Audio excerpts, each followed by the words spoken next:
Good evening, folks. Thank you for joining us again for Savannah by Night, Episode 4. As has been discussed prior, everyone has the tools and means to stop play if at any time they're uncomfortable, or they need to forward through a scene, or edit, gloss over it entirely. We will discuss that as needs be. Because this can be a dark, moody, and at times uncomfortable game. So we want to make sure that each and every member of the cast is comfortable and having a good time, regardless of whatever world of darkness shenanigans we happen to be engaging with. Because the point is fun, not edgelord bullshit. Now, for announcements, I have nothing new other than we have D&D on Tuesday with our Age of Myth Greek-themed game, where things are about to get even more hectic in pre-Hellenic Sparta. Someone's probably about to get kicked in the chest a lot of times. Considering one of the cast members is a monk, that could happen. Looking at you, Dreamy. Yep. Even via foot kicking. chest cavity cave in via kick. And then we are back on Wednesday with more Vampire the Masquerade. Does anyone have any links or announcements that they want to pop in? Happy early birthday, Tabby. Yay, Thank you. birthday! Saturday, kicking us off into Virgo season. Yes, Virgo. That's it. Okay. Well, happy birthday, Tab. You couldn't see me doing this because my mic was in the way. Making things invisible. Upstage hand. Come on, actor. Nope. It's like you're trying to do obfuscate or something as a Nosferatu. I'm digging this commitment to the bit.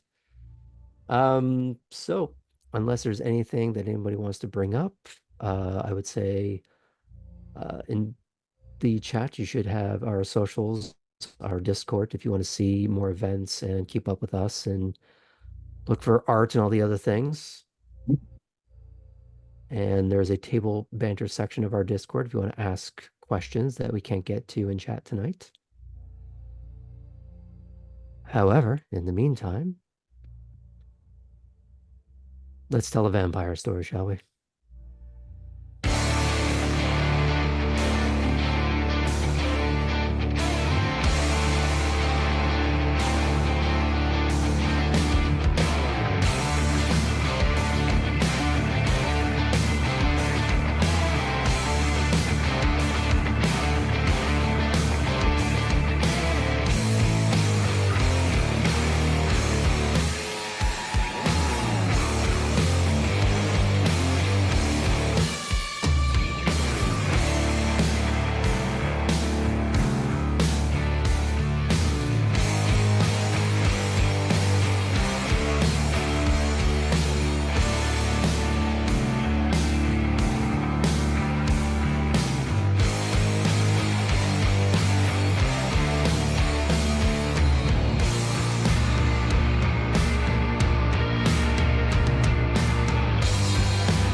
Last time on Savannah by Night. The neonates awoke to a new night in the stone cottage, nestled within the expansive grounds of Wormslow. They were provided a light snack to start the evening off with, but it was becoming abundantly clear that they would have to start providing their own meals soon enough. They were, however, informed that cars would be arriving for them shortly after sunset for one last round of formal necessities before they would be left to their own devices. For now, anyway. As they began to finally talk among themselves without the stresses of their courtly introductions weighing on them, Tabby began to explore the grounds immediately outside the cottage. There she saw another person tending to a greenhouse and its proximate garden. Tabby informed the others of her discovery, and the group made their collective introductions.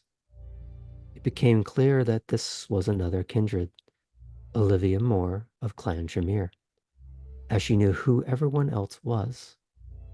Seemingly, she was there during the prior night's escapades, or simply, news travels fast. However, before they could get to know her much better, Atherton rounded them up to go back to the main house of Elysium. What awaited them was not more high-wire introductions, but rather 2 individuals that would help sort out their secure phones and expertly crafted IDs so that they could exist legally on paper and in the system should they need to. Edward, the primary individual seemingly responsible for spearheading this, never revealed his clan. However, his partner in felony forgery crime, Lila, was an obvious Nosferatu. But not the sort that some of these neonates were used to seeing. Boisterous, impish, living out loud. Or at least, living out lewd. Lila took her clanmate out for a spin in a relatively fancy car, the goal of giving Tabby a much, much needed makeover. Kate, meanwhile, was escorted by Sokolov to her new home in the heart of the city.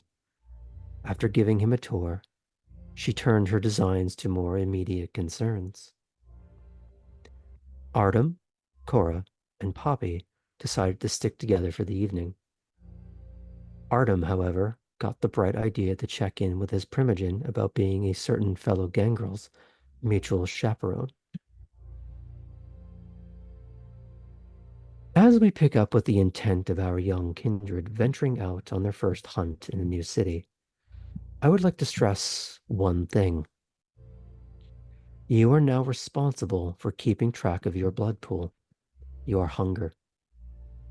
A great many actions you take, from simply awakening each night to mimicking the beat of a living heart, warming your skin as you try to appear human, not to mention some of your supernatural talents. All of it costs in blood. Each of you has a set amount of blood you can store within your bodies at any given time, and you cannot exceed it. But it is always ticking down. Act accordingly.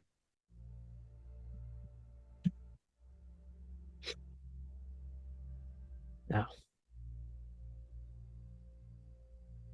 we pick up with Tabby and Lila just after they have left the little makeover session at a nondescript clothing store at a part of town that is always dark.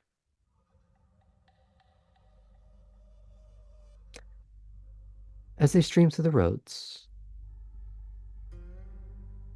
perhaps for the first time in a long time, the Tabby can enjoy a car, tinted windows, not having to worry about anyone looking in, but being able to look out easily.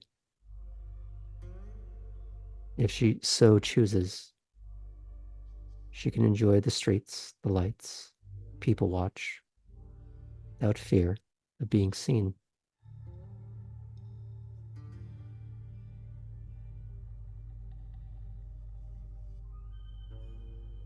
What are you thinking right now? Tabby is doing just that. Riding in this car that she has not for a good amount of time longer than she's been dead. It is a rekindling of the memory of better times, and it feels like there's more opportunities that perhaps now more so than ever, there is indeed the opportunity for betterment and improvement rather than just bearing with the circumstances and trying not to die. She is looking out at the lights and dressed in her new uniform, which is far from fancy. Definitely not anything close to what the uh, outfit that Petra, the very well dressed Nosferatu, had been swathed in. English. uh, Tabby, for once, is not wearing horrible discarded clothing. Her fashion sense could use some work, but it covers her, as is most important. It covers almost every feature of her body. She has a pair of gloves to cover her long, bent fingers. She has a long sleeve striped shirt that covers her also misshapen torso and arms, and not quite baggy, but fairly loose fitting black pants, and very decent footwear that is big enough to, uh, as with everything else, her feet are very misshapen and it's not even the same size. I was about to say, for gloves and shoes, she probably has to just get two different sizes. Oh, yeah.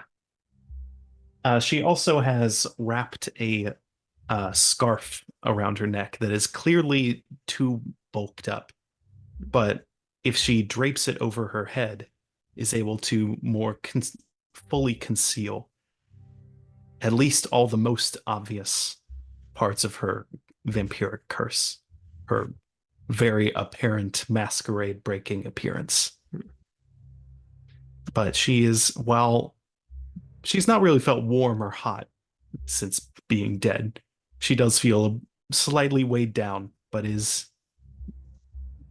happy and is trying to balance the mentality between trying to think of how to use this opportunity and like come up with questions for her clanmate and tour guide who has helped her thus far, and also just the constant pull of enjoy this. Just you're going to have to work for the rest of eternity. It's okay to be here and not be on currently. But she's trying to be on. So because you described how she's bundled up, I feel it's necessary to provide some juxtaposition to re-describe what Lila is wearing. Dark jeans, a black sleeveless zip-up hoodie with the hood down, and a perpetually wet look leather jacket that's been manually cut into a bolero style. But the back of it is jagged as if she was trying to make teeth. And to cap this image off, she's fully wearing aviators at night in a car with tinted windows that's all black with purple underglow now that she has left the confines of a dark part of the city and is driving through the actual heart of Savannah. Now she has a destination in mind. We can jump to that, or you can ask her questions here, if you have any. The only immediate one that has been forefront of the constant reminding of You need to not be ignoring things. You need to be thinking. You need to use this moment. The thing that keeps coming to the forefront that she eventually speaks up about is food, Mhm. and as a long-term method. And she approaches the subject with Lila. Lila, do you use dating apps?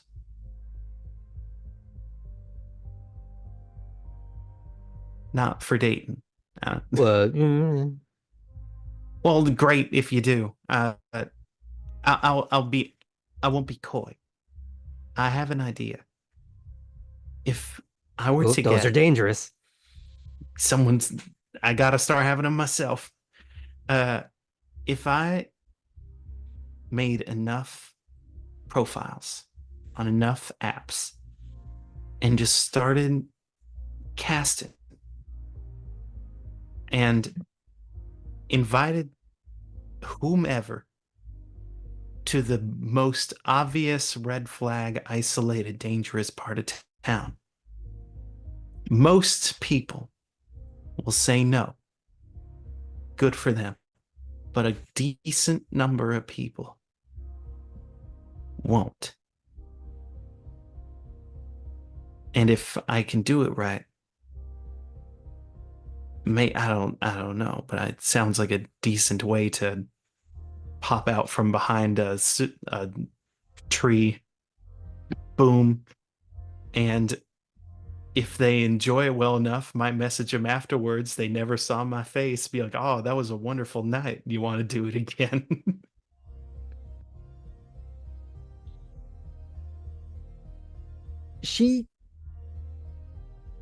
There's this pause across her features before that slow blossoming split face smile. That is hilarious, but a lot of extra steps for the same thing we're about to go do without having to do all of that. Sure. I mean, if you want to make a game out of it, I'll fucking help that because that's hilarious. Excellent. I mean, if you want to set it up that way, that's a fun Sunday evening. But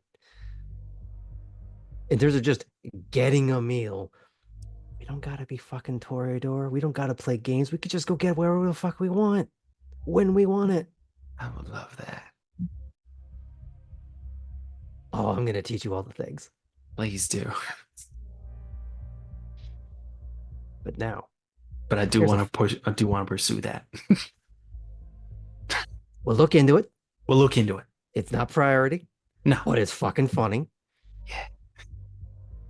But let's get you on the training wheels first before we push you down the cliff, okay? That sounds great. Okay. So I'm gonna take you to a spot. Some of us like to go there on occasion. And by occasion I mean a lot. Because we got a lot of access to it, and we're the kind of people that could fit in real good there. A lot of people kind of look like us without really meaning to, because life did that to them for us. They try to huddle up, usually try to wear, well, kind of like you. They like to wear layers, hide their face a little bit. Sometimes it's because they're cold. Sometimes it's because of shame. Sometimes it's a bit of both. And that fucking works for us.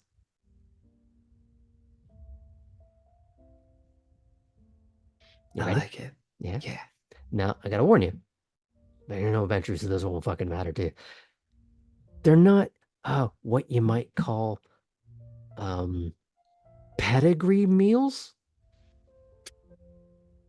Ain't never tasted one of those. Okay, we're Well, gonna okay, new plan. New plan. it was Okay. poetic. Your Technically, your catfish fun. That could be fun, but I think we need to get you just like a human steak so that you know what that's like. yes, please. We're not gonna do that now, but we're gonna sort you out. Okay. All right. Cool. I'm for it. As she's driving along, do you have any other questions for her? Or does this devolve to idle banter? The only other question that, Mhm. uh, with the excitement of this immediate project to start Mhm. working on, uh, Tabby tentatively asks this. When it's a clan thing to trade in information, and I was told by Mason that it's kind of expected to, if you're asking for something, you got to give something. And I don't have much, so I'm afraid to ask stuff.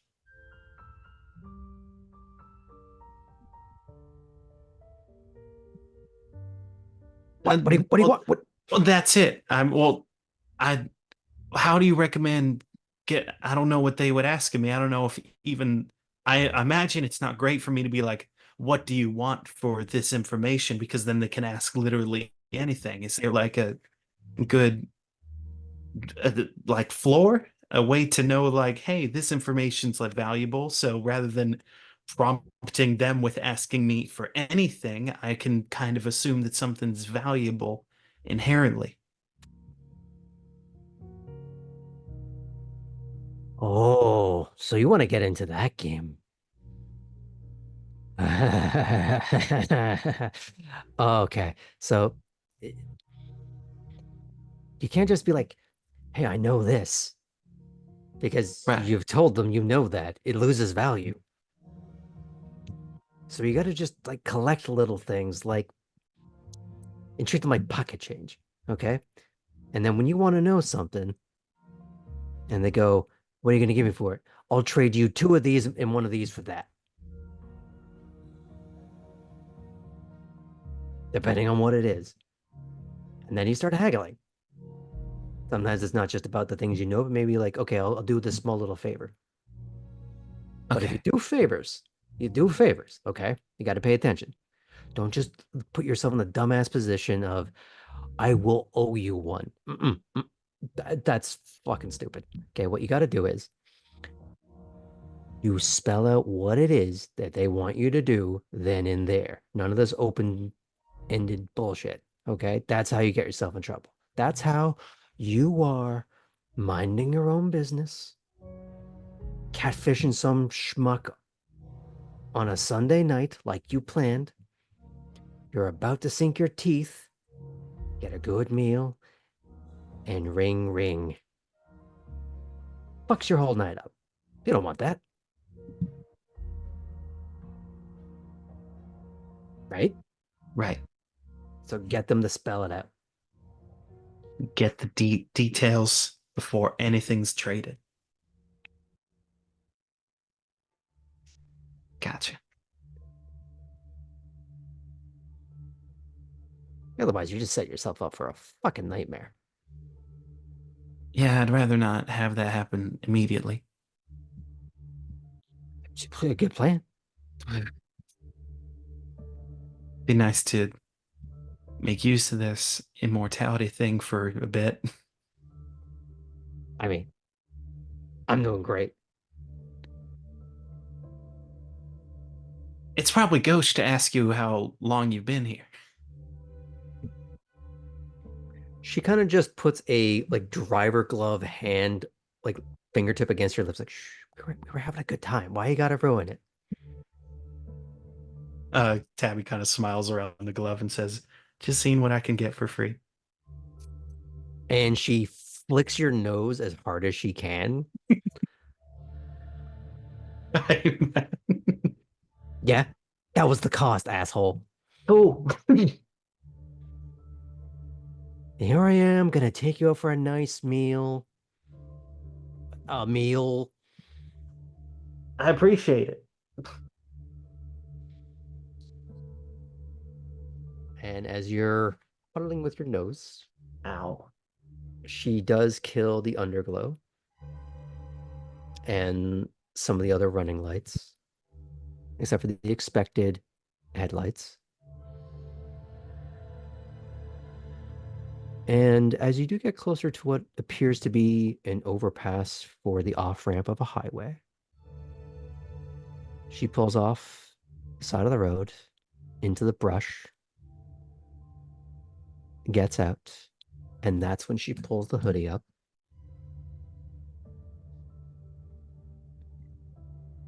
Shouldn't have had my gloves on first. I can see it's fine. It's very thin. A fucking beekeeper. Great. Okay, we're gonna. Well, by trying to be presentable.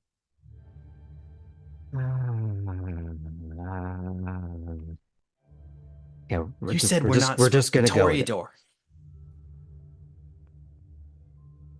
Doesn't mean we're assholes. Come on, like a little bit, just like hunch down. Every part of me is gross, trying to hide most of it. There. Fuck it. We're doing it live, okay?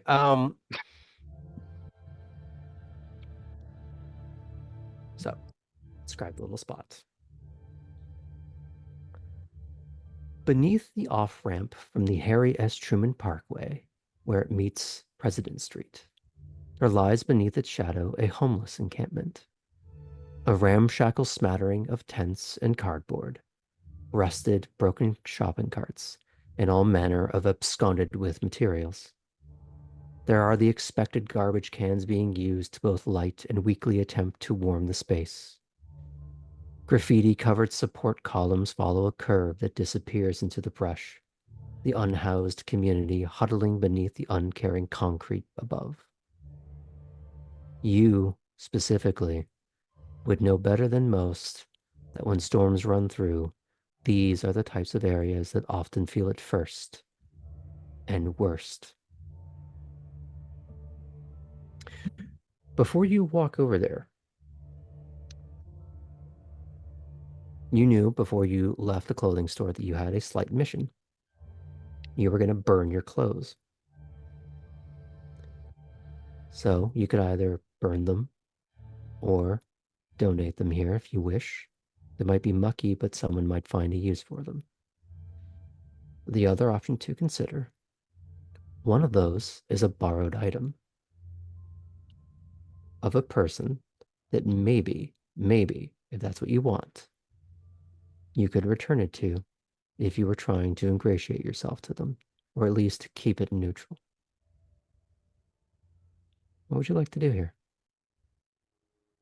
Tabby goes through her bag, looking at the old, terrible things that she's worn for years. The and the new sweater that was lent to her, the hoodie.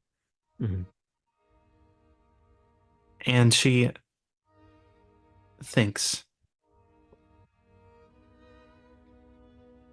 in a way,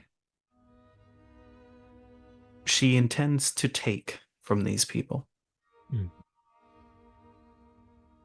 Is it more correct to try and pay for what she's about to take with the garbage that she's about to offer them? Or is it, in a way, somewhat less in denial and less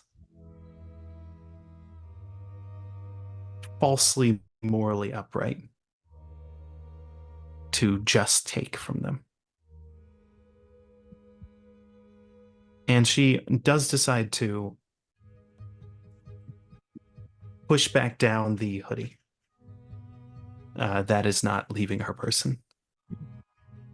The clothing, she does decide to. She asks Lila, Mm-hmm. are we going to be walking right up to him, or is this more of a sneak, an ambush type thing? Are we interacting with him?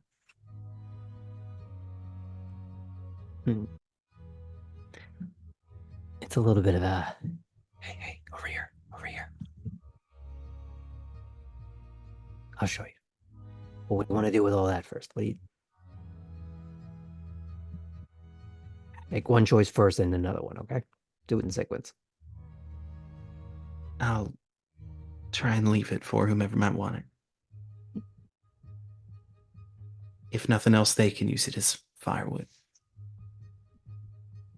If it'll light, Jesus. It's very oily. Might go right up. Don't confuse oil with slime.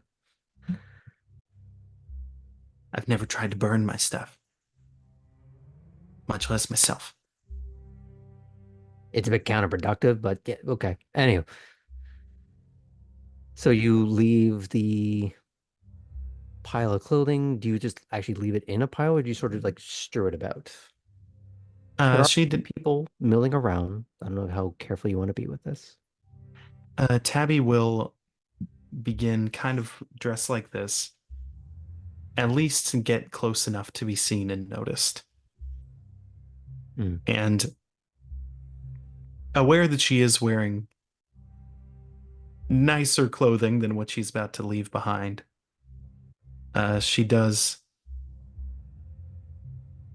just kind of place the clothing in a semi-folded pile in a seeable spot, like on a sidewalk or on a There is no sidewalk. stump. It's just Oh, that's right. dirt underpass, tents. On the ground. Okay. Nearby a more like trodden path. Okay.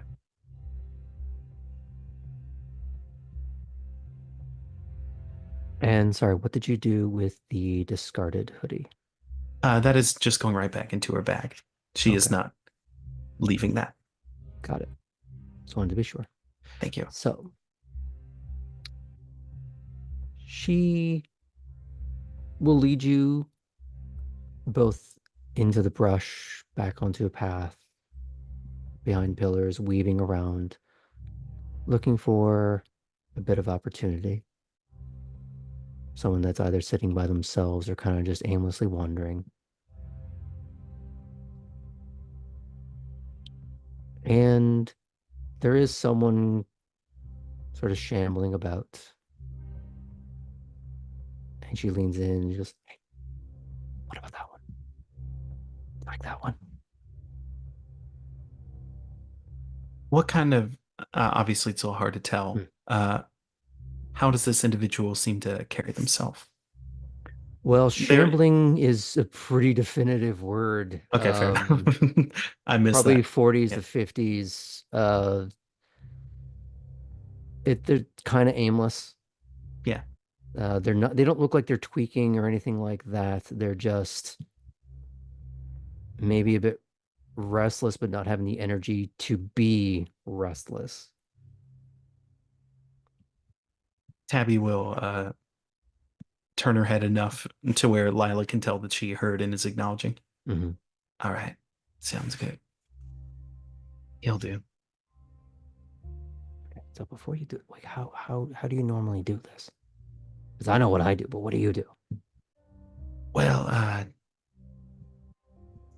a good portion of the ones that I back in Louisville, I like to go after bangers and ruffians, if possible. If anything, obviously, not be seen, but felt like I was at least fighting some kind of bad guy. But I guess in this situation, probably just sneak right up behind, get it done. Okay, how about this? I'll get his attention. He walks after. And you do what you gotta do. But no mess. No mess. No mess. His life's shitty enough as it is, okay? Like, don't end it. Yeah.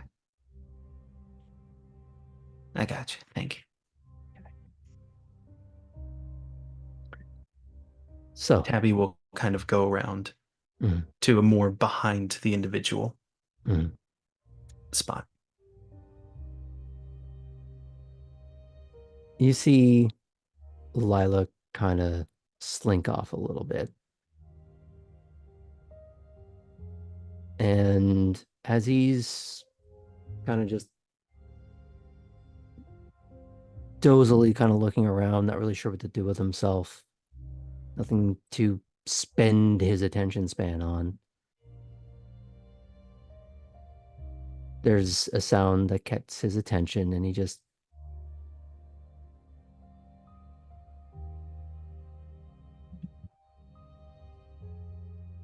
it happens again. And he just, what the fuck? And he just starts to amble lazily in that direction, starting to get into the brush, going towards whatever the sound is, and just a little out of sight of the weak, dim light of the bonfires beneath the overpass.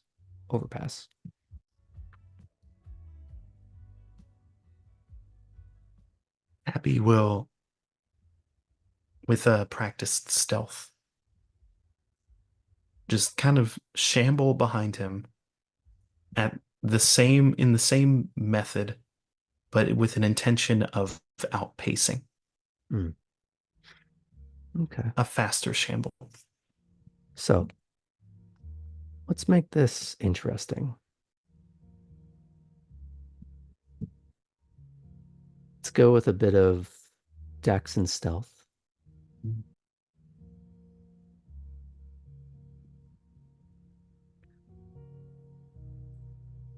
So there's some mitigating factors. This is unfamiliar territory, and yet you've been in places just like this. There's probably some part of you that is a little instinctive. It's new shoes, but you know how to walk in something like this. Borrowed shoes is nothing new to you. And once you've been in one of these encampments, you've been in all of them. And everything has a certain texture to it that you know what you're walking on and how to walk on it. But when you get into the brush, it gets a little more difficult. So we're just going to do a DC of 6. It would be a little higher, but since Lila is aiding you in this, it's just going to be a flat roll.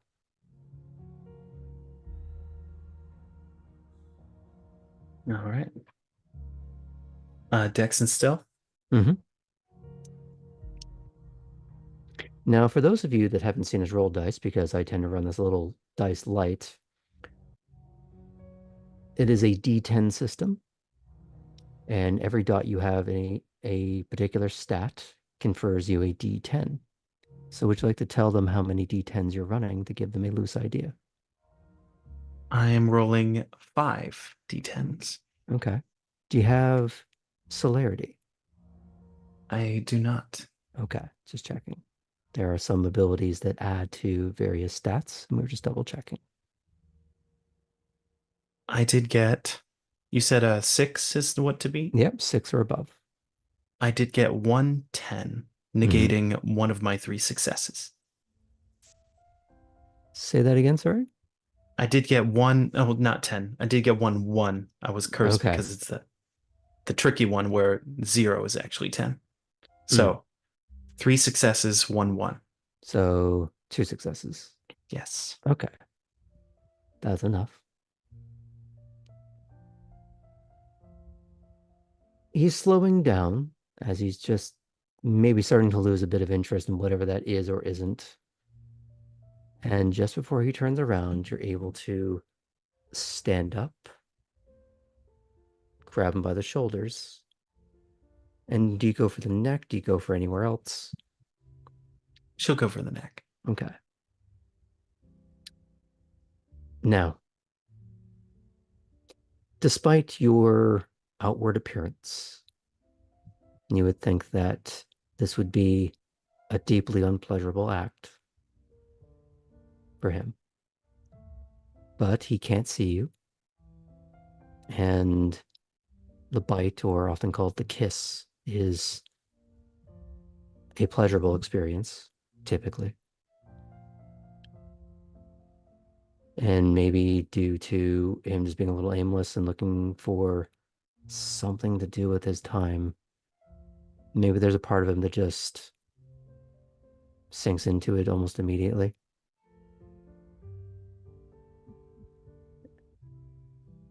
Part of you might be grateful for the ease, but part of you specifically might feel this. You know what it was like to be in his position once. A moment of maybe this is it, and I can just let go.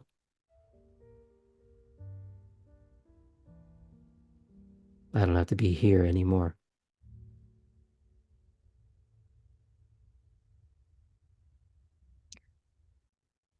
Do you take a sip or do you take his life? Abby will just take a sip. Okay. And upon not to skip anything, but upon releasing and licking her own lips. Oh, that was nice. Do you help him get to the ground? Yeah. Or do you kind of just let him drop? No. Very the grip on the arm on the shoulders Mm-hmm. very quickly goes to a scoop under the armpits. And gently trying to drop him down to where in whatever position he lays, it is, if not one of dignity, one of at least, if nothing else, hopefully his spine won't be messed up by how he's sleeping. Yeah, you can get him down to a more stable, vaguely comfortable, laying down on his side. Maybe sort of shift his hoodie or hat in place so it's just like with a canary when you put a sheet over the cage, you're just helping him sleep a little bit more. And she does look back towards the firelight that she is just out of range of. And she sees if anyone is immediately there.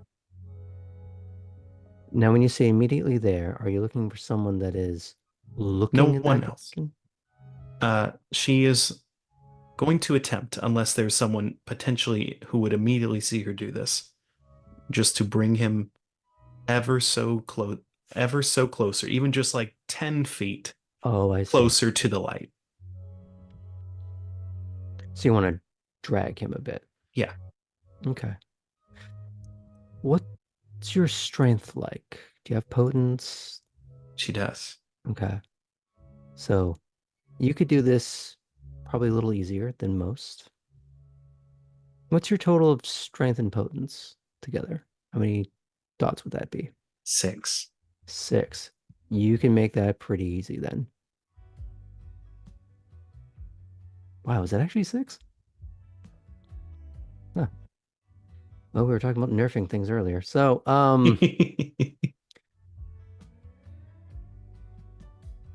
so I want everyone else to consider as well. Max had more than that.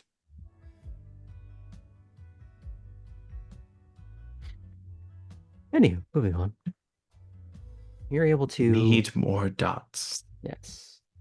You're able to drag this person a little closer. Now, the trick isn't how heavy he is. You want to do this carefully, stealthily. Yes. This is honestly, in Tabby's mind, less for him than it is for her. Of the trying to maintain some level of thoughtfulness in this parasitism that she is living out. So it is more out of the thought of outside of the light, he's in more danger from people like me. So she's going to bring him a little bit closer to the light, even just like 10 feet don't need to leave him anywhere, but just closer to the group and Mhm. immediately depart. Not trying to leave him with anyone safe, just Mhm. a little bit closer to the group. I would say it's not an uncommon sight that someone gets dragged back into the camp, either from on a bender or they got found unconscious. So even if anybody were to see you, it would just be, who cares? It's just another every night sight in one of these kind of camps. The sad reality of it. So you're able to do that, no problem. And she will lay him there, Mhm. hands in the pockets, place to be, and will turn and head into the darkness. Mhm. Do you head back towards where the car is, or where are you going? You're just wandering off into the No, darkness, or the only reason why I was wondering is whether or not headed towards where she saw Lila go versus which direction the car was. Mhm. Uh, she'll go to where the car is. Okay. Uh, you see Young. Lila on the driver's side, kind of just leaning over the car. So you good, or do you need to go for like round two? What? I, I could go for round two. Okay. So we won't go through the entire Yeah. exercise again, but Let's see the sights. Mhm. And she'll settle back into the car. Mhm. I'd say you're able to get another snack, be all topped up. So whatever your maximum blood pool is, we'll consider that filled. Mm. And as you go rolling off into the night, unless there's any further thoughts, we're going to pull the camera back out. And as you get back onto the road, the underglow starts back up as well.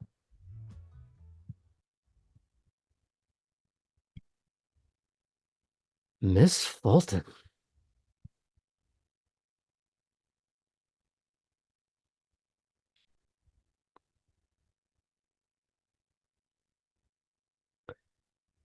So,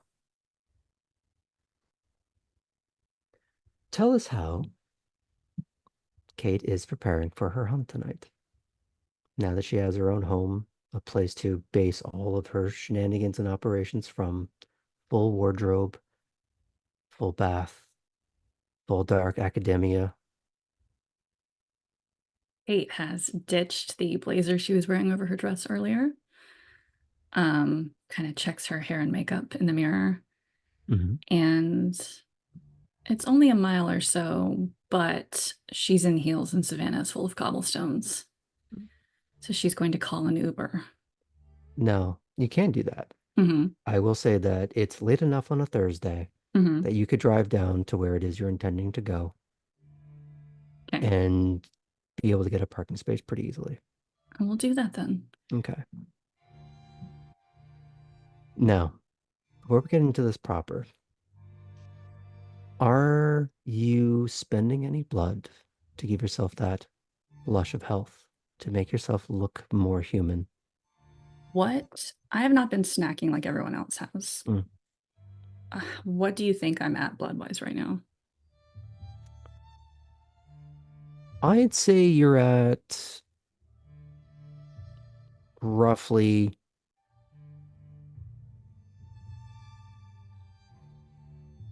because we're just gonna do this above the table because it's easier instead of being too coy about it. Mhm. What's your maximum? 13.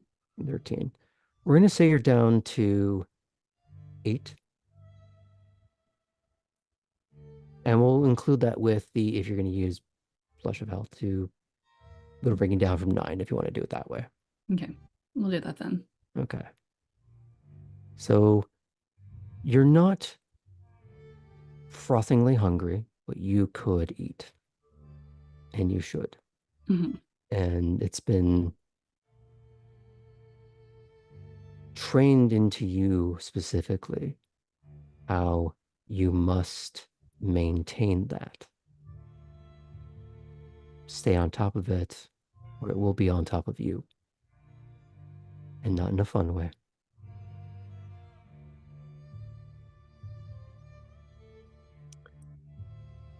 So, she's in heels. She has no blazer. What is her hunting garb? Oh, it is a little black dress.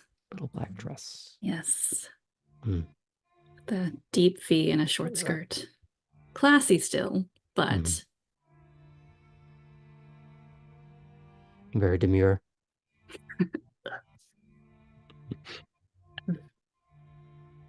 That's heard gonna it too take this many episode. times. To a very specific 2 weeks of the internet. As you get in your own car, what did you get? It's a Cadillac, and I have the specifics written down somewhere, but Dreamy is not a car person, so I don't remember off the top of my head. So 2-door, 4-door? 4-door. It's a sedan. Okay, so it's basically a classy rolling tank of American make. All black or? Oh, of course. Okay.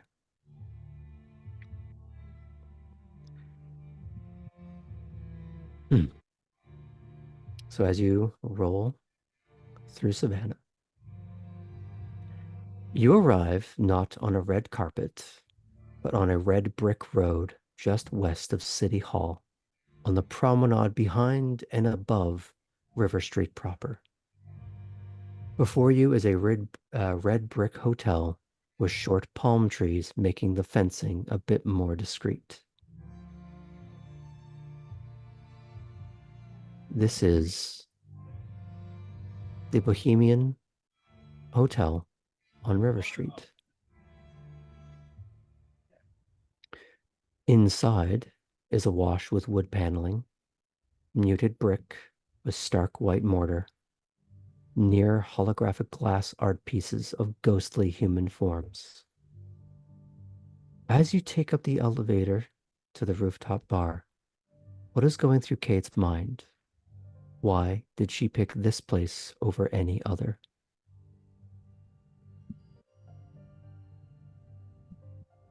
She wants to start somewhere a little higher end. Somewhere that harkens back to some of her favorite DC haunts.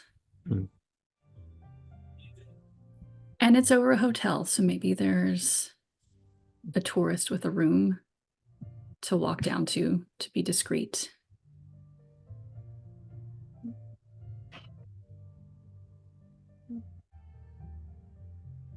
But at the very least, it's somewhere with a nice bourbon to hold on to as she scouts for who might match her blood preference. Now, for those of you watching, the clan Ventru have a blood preference, meaning they can only drink from one particular kind of person, and it is different for each and every one within the clan. You may be able to clue in to what is Kate's in a moment.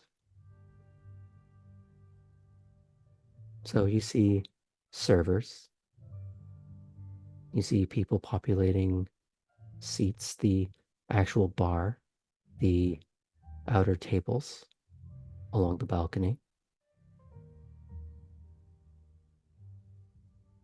While this is a slightly classier place than some of the other things going on along River Street, they're not all pure and pristine.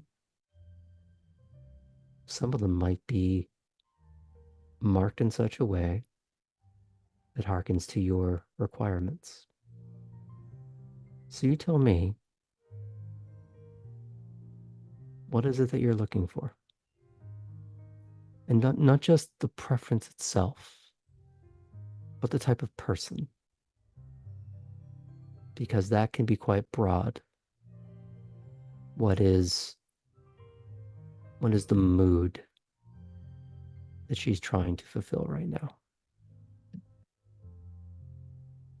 Maybe someone who's here on business. who's come upstairs for a drink after a work conference. Maybe who's someone who's just as new to town as she is. So you'd be looking for conference goer, a tourist, someone who's not local. This is a good bar for that sort of thing. But as you can see from where you are right now, a potential location to attempt in the future is right across the water. As you can see, the Savannah Convention Center and the Westin Hotel. The two so linked. That might be a roost for you to go check out in the future.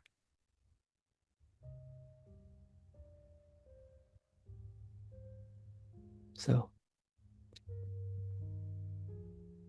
there are some locals, at least you gather there has to be at least a few. But it is a hotel bar. Most of the people are not going to be from Savannah itself. At the very least, its outskirts.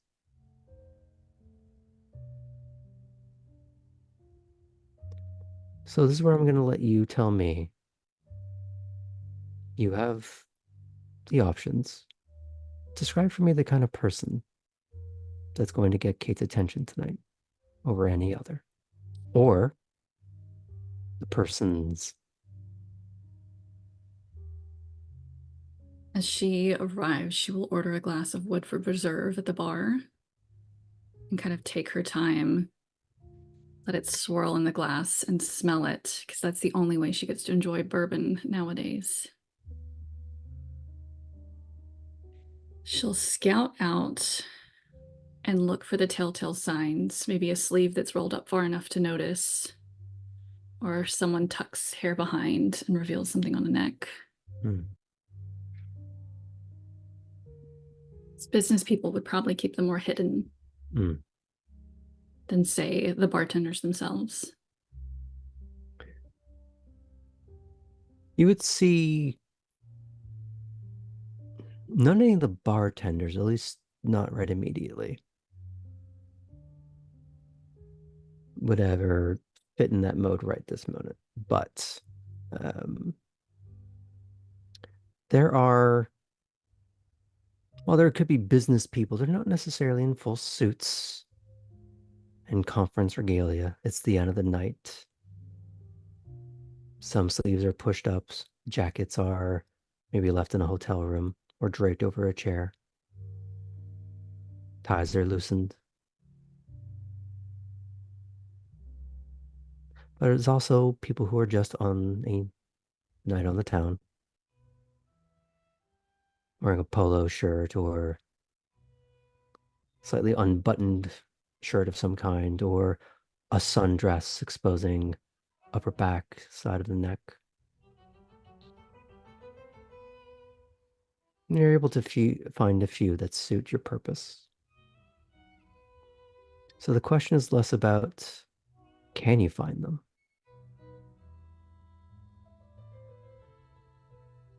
And more, what is the exact look, make, and model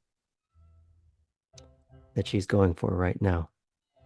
Let's try to catch the eye of a man, probably in his like early to mid 30s, sleeves rolled up. There's something on the forearm, who maybe looks like he might be as much on the hunt as Kate is. The out-of-towner. Oh, how awful do I want this to be right now? I was going to say, it doesn't matter if there is a suntan line exposing that there's a ring missing or not. That's exactly what I was wondering. Let's lean into that a little bit. It's less that there's a tan line and more just a very slight indentation, probably this is someone who has a properly sized ring for exactly this purpose and knows to take it off so they don't get that burn or tan, and also isn't tight enough to leave such an indentation. But because you know what you're looking at and looking for, you spot that subtle groove in an otherwise pristine hand.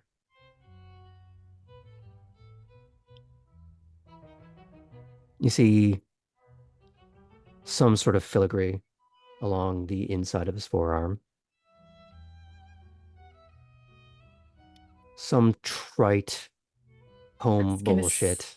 It was like either that or like cyber sigilism. It's gonna be just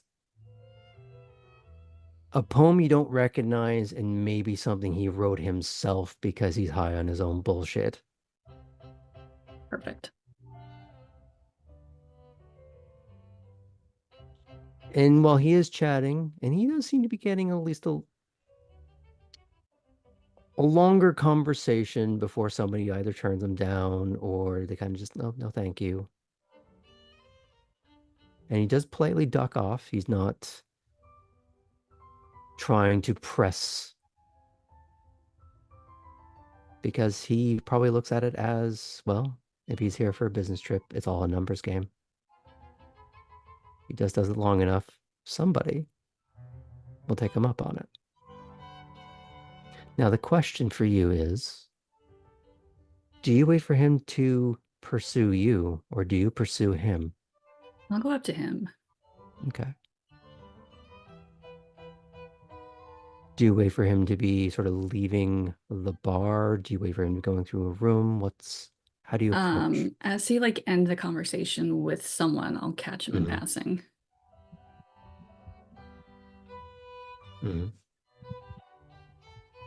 And he's walking through holding, I'll say an old-fashioned, but maybe something with a little bit of a twist to it.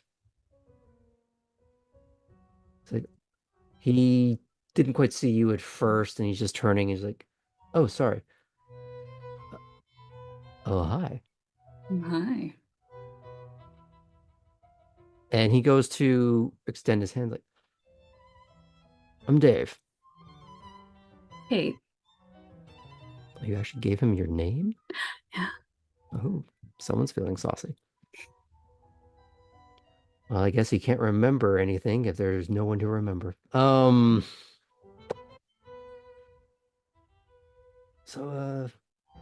what are you doing here, Kate? You with anybody? Just here for work. How about you? Well, I'm off work now. Good answer. How much of your drink is there? Does it look like you were sipping it? Trying to make it look like you were? Yeah. Okay. So does it look like it's just about empty? Like were you just sort of slightly spilling it into a plant somewhere? What was your... The poor plant. Okay. Yeah. Okay. Oh, well then, why don't I buy you another drink and you can tell me all about what you do? What's your poison? Urban. Good kind. I think we can make that work.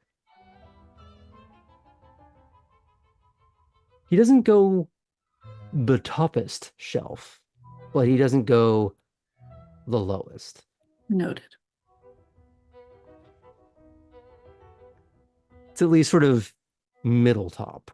So he's not going for the 25-year-old Macallan. He's at least going for something it's a good whiskey, but a whiskey that is affordable.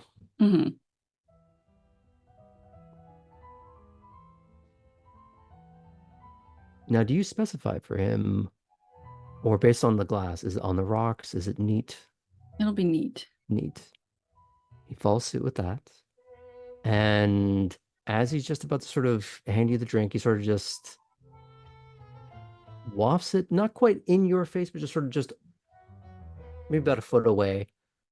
Just, he kind of just gives that sort of like head nod to go, let's go grab a seat. in more of a secluded part of the balcony. The lighting's just a little bit lower, but still present. Mm-hmm. Do you follow along with this obvious bait? Yeah, I'll give him at least a few minutes. Mm-hmm. And I would say he's trying to sit on the same side of the table as you. Body language angled all towards you. Mm-hmm. He's asking you not pointed questions, but just what do you do? How long are you in Savannah? I'll keep it surface level and coy. Mm-hmm. Mm-hmm. You get the impression he's doing a little bit of the same. Mm-hmm. It's more a case of he's not really interested in whether or not you're seeing anyone as much as is that going to be a problem in the next 20 minutes? Oh, I'm not going to sit here for 20 minutes. Mm-hmm. After about 2 or 3, I will use dominate. Oh. Mm-hmm. Now we're talking the power or just the power of your voice? The power. Okay. Now, for those of you watching and haven't seen this done yet, Dominate is a vampiric discipline and not just a fun roleplay game. But it can be both. So, what is it that you're trying to do with this ability? Which specific level are you trying to use?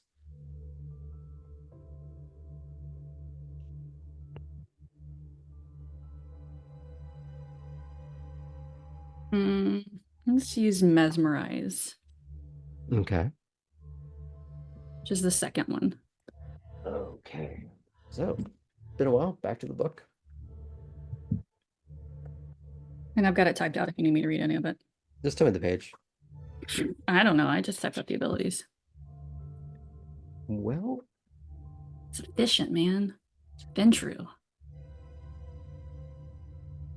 okay. So this would be manipulation and leadership. And against his willpower, which is going to be 4. So this is mostly trivial. And this is more a case of let's have fun seeing if this fails or not. Okay. And what you do, if it does.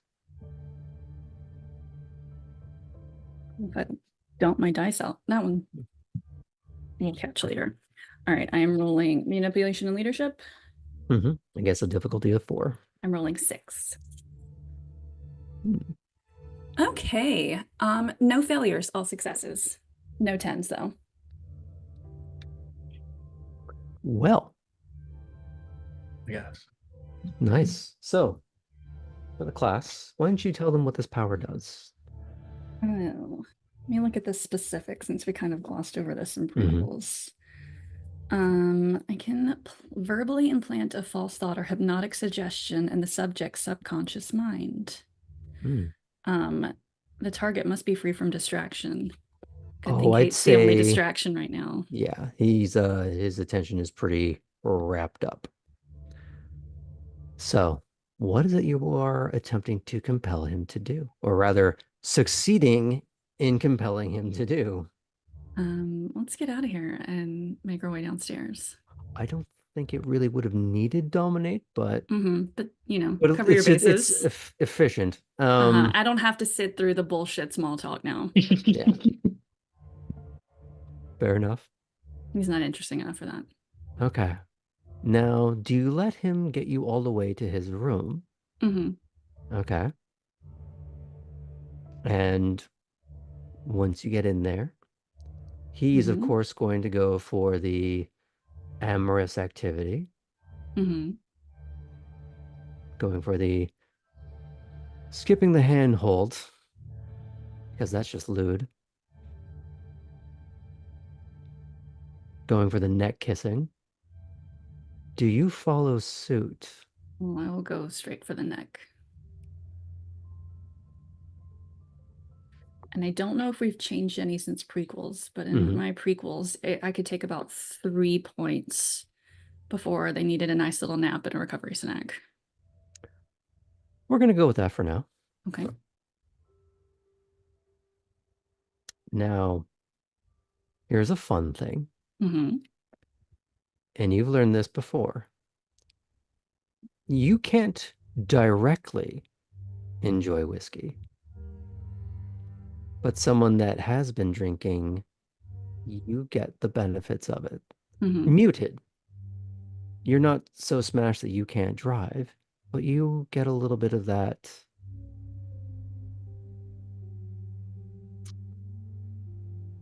How do I put this? You're not getting a buzz as much as just a lighter feeling, Mm-hmm. a bit more relaxation. But that could also simply be from the euphoria of feeding on someone, especially considering it's been a day or so since you have. Mm-hmm.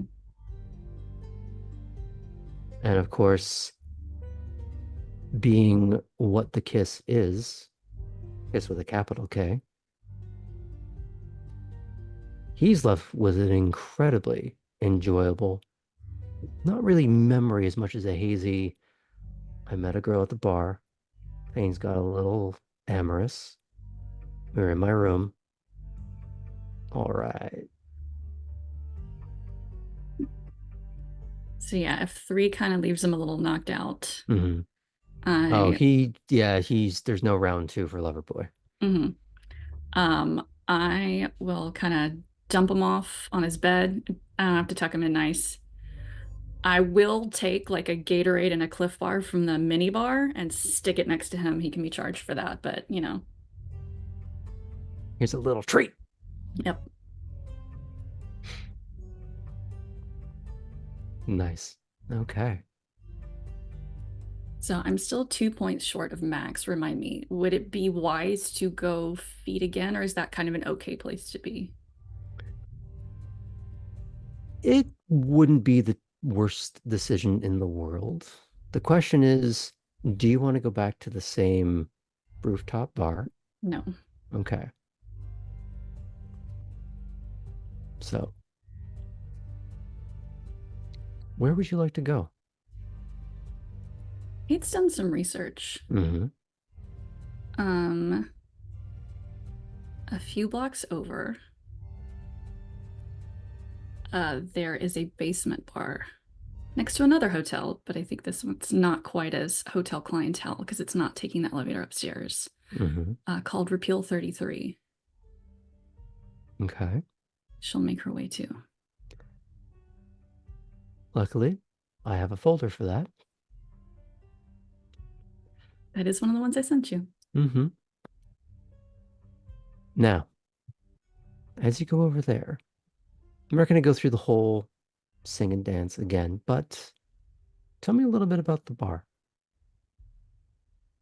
Um, I know specifically mhm. the name is about repealing 33 as in prohibition. It was part of the uh, now defunct tunnels all over town. First, they were part of the Civil War, then were co-opted as part of uh, Prohibition era Savannah, where they would make moonshine across town and filter it to speakeasies all over the place.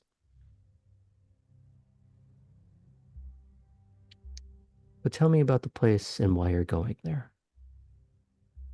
And it kind of has similar vibes to where I just left, but it prides itself as like a craft cocktail bar. Mm. And now that you had the functionary meal, I guess we'll call him, Mm-hmm.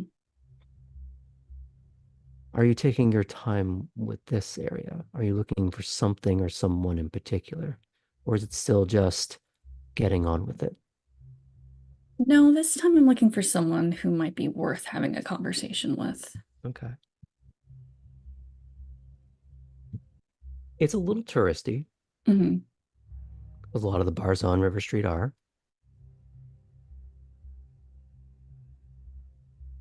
But there's a good energy because it's not just people going for a business trip. This is people who are just, I want to see Savannah. They might be here with friends. They might be just bar hopping. But well, it's a little louder, a little more raucous, but it's still in a people are just having a good time. And this time it doesn't necessarily have to be a tourist. Mm. She's not banking on it Hmm. being someone to add to the herd, but if it happened, Mm. she does have her menu phone. It is currently empty. Mm. So what you're looking for is slightly more on display, as there's more skin on display.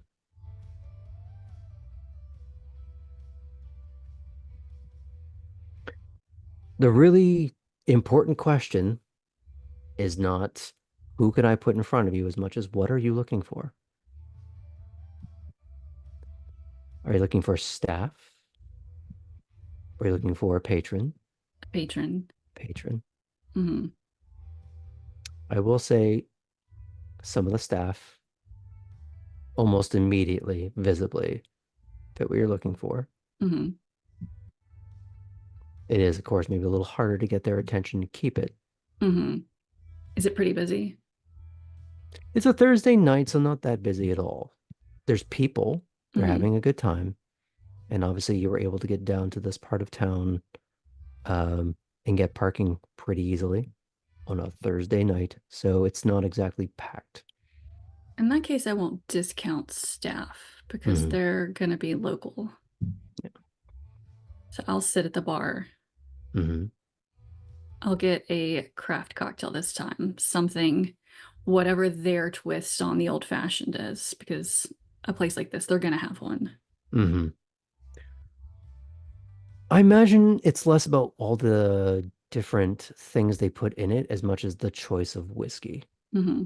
It's something a little more floral forward, almost like a nicer floral scent you would get out of a good gin, but with being a whiskey. Hmm. So that's really the twist of it.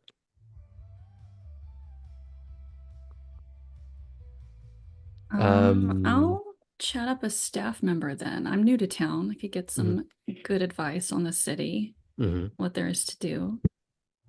You see a woman just around 30, um, darker hair, multitasking. Um, she's not in charge, but she's not low person on the totem pole either. Just very competent and confident with the job.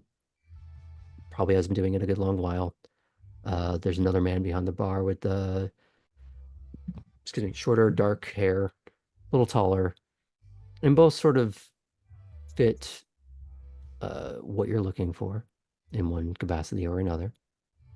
And they're just very quickly going about sorting orders, but it does slow down and starts and fits kind of thing. So which one are you looking to talk to? I'll talk to the woman. Okay. What do you say to her? Um, I will compliment her on the drink. Mhm. So I hate to be that person who asks. I'm sure you have to give the speech the whole time, but I'm new to town. She lobs the towel over her shoulder. She kind of leans forward wearing this. It's not leather or pleather, but maybe some sort of vinyl thing. It's definitely the sort of thing that people wear behind the bar when they want tips. And it does sort of seem to be that showy sort of bar because it's touristy. Hmm. She leans forward. Oh, yeah, I kind of got that. And she's looking at the dress. Was it the heels on the cobblestones that gave it away? Yeah, locals don't do that. Yeah, it's been a mistake. Or at least some of them walk barefoot. I think I'd rather have blisters than whatever kind of tetanus might be running. No offense to your beautiful city, but you know, Oh, it's fine around here. Go a little further west along River Street, and it gets a little messy. I was gonna go with seedy, but Hmm. yeah. Yeah. Start going further south, you're gonna run into Rogue Waters, Pinkies, real divey places. Gotcha. Are they worth going to though? Know what you have to say. This is the best bar, right? Oh, sweetie, this is the only bar as far as you're concerned. Oh, okay. Good to know. I won't put anything else on my list to try. Well, anything here.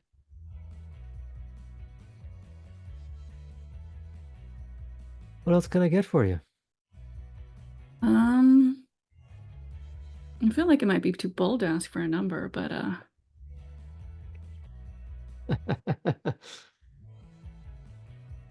no, that's rude. I'm sorry you're at work. Ah, most people meet at work, sweetie.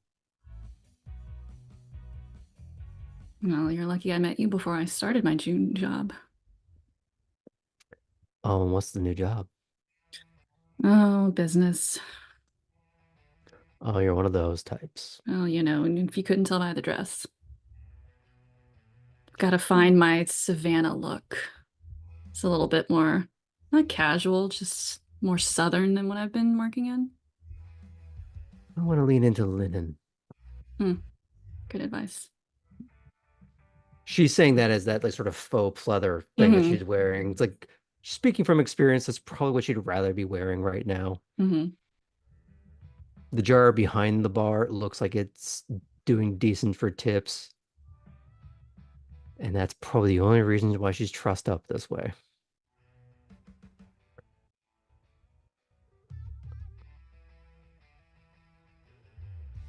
Number, you say? Mm-hmm. Awfully bold. Thought I'd take my chance. But I'm No. supposed to see a attractive woman and not shoot my shot? You and every other guy that walks in here. Oh, good thing I'm not a guy. If only you were. Oh, my heart. Oh, I bet that's not the thing that's aching right now. You got me there. You wish I got you there. Well, even if this doesn't work out, this is definitely a bar to come back to Hmm. for the banter and the drinks. Well, how about you come see me tomorrow night and we'll see if we can have this conversation again. I gotta get back to work. Okay. And she starts making her rounds. Mm-hmm.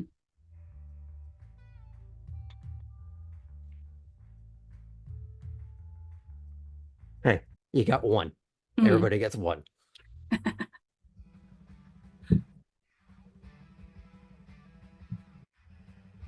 Now, what do you do from here? Was anyone listening into that conversation who maybe kind of perked up that the woman at the bar is not going home with the bartender? So you're looking for someone that's just like, Oh. okay, Uh-huh. okay, uh-huh. Uh-huh.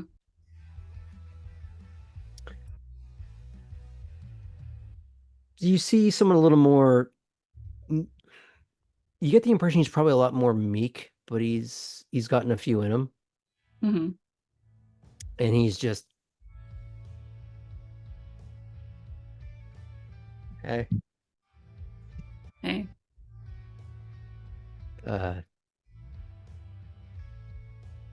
This is a patron at the bar. yeah, and that's all of his confidence right there. He said, hey, and he did not think the rest of this through at all. Does he match the preference? You don't know yet. All right, I'll go talk to him. Okay. Kind of slide the 2, 3, 4 seats down. Mm-hmm. So he's wearing just this paisley button up with a brown blazer. Doesn't really match, and he doesn't seem all that stylish. Mm-hmm. He seems well put together, clean, maybe in his mid-20s, and he just saw a pretty girl ordering a drink who's flirting, got turned down. He's just, this is my moment. As ill-advised as it is, and probably because he's a little bit sloshed himself, trying to work up the liquid courage to go talk to anybody, not just a pretty girl, but just alone at the bar. So, can you help me in my quest of getting to know the city better? Sure. What do you want to know about? Okay, well, I figured out this is the bar I'm definitely coming back to. I mean, I like it. Yeah. I mean, you're here, so yeah. And he kind of looks away, thinking like, "Oh, what a fucking dumb thing to say." You know, you got to take a breath. Uh-huh. And he just takes a very nervous sip. And maybe a big sip. Just sort of encourage a bigger sip. He's like, okay. So are you local? 5-6 years, yeah. Ish. Oh, were you like a SCAD student or something? No, I teach there though. Architecture. Oh. No offense, I was kind of worried of some of that like performance arts bullshit. Not a performer. I just design stuff. What kind of stuff? I kind of helped with some of the design of the rejuvenation project for the plant district.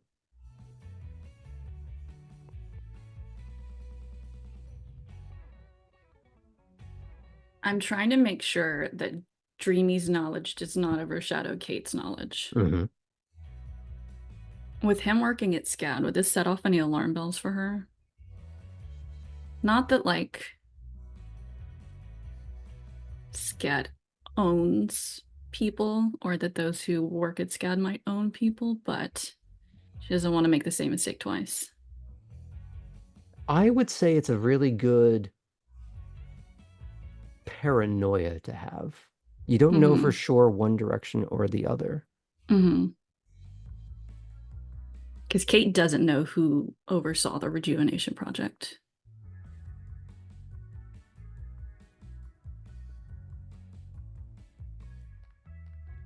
Just take your chances. It's too risky for a first night.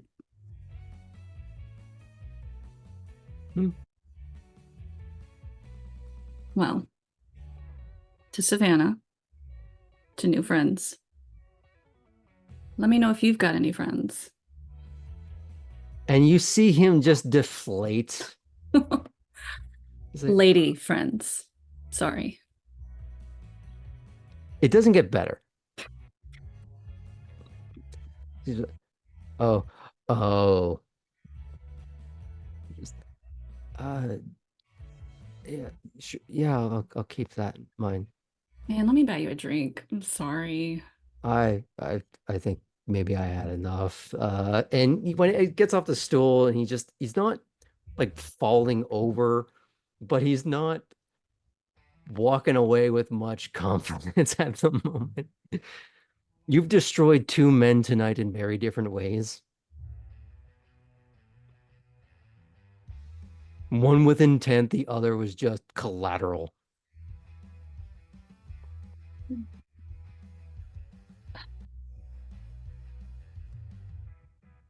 So what do you do?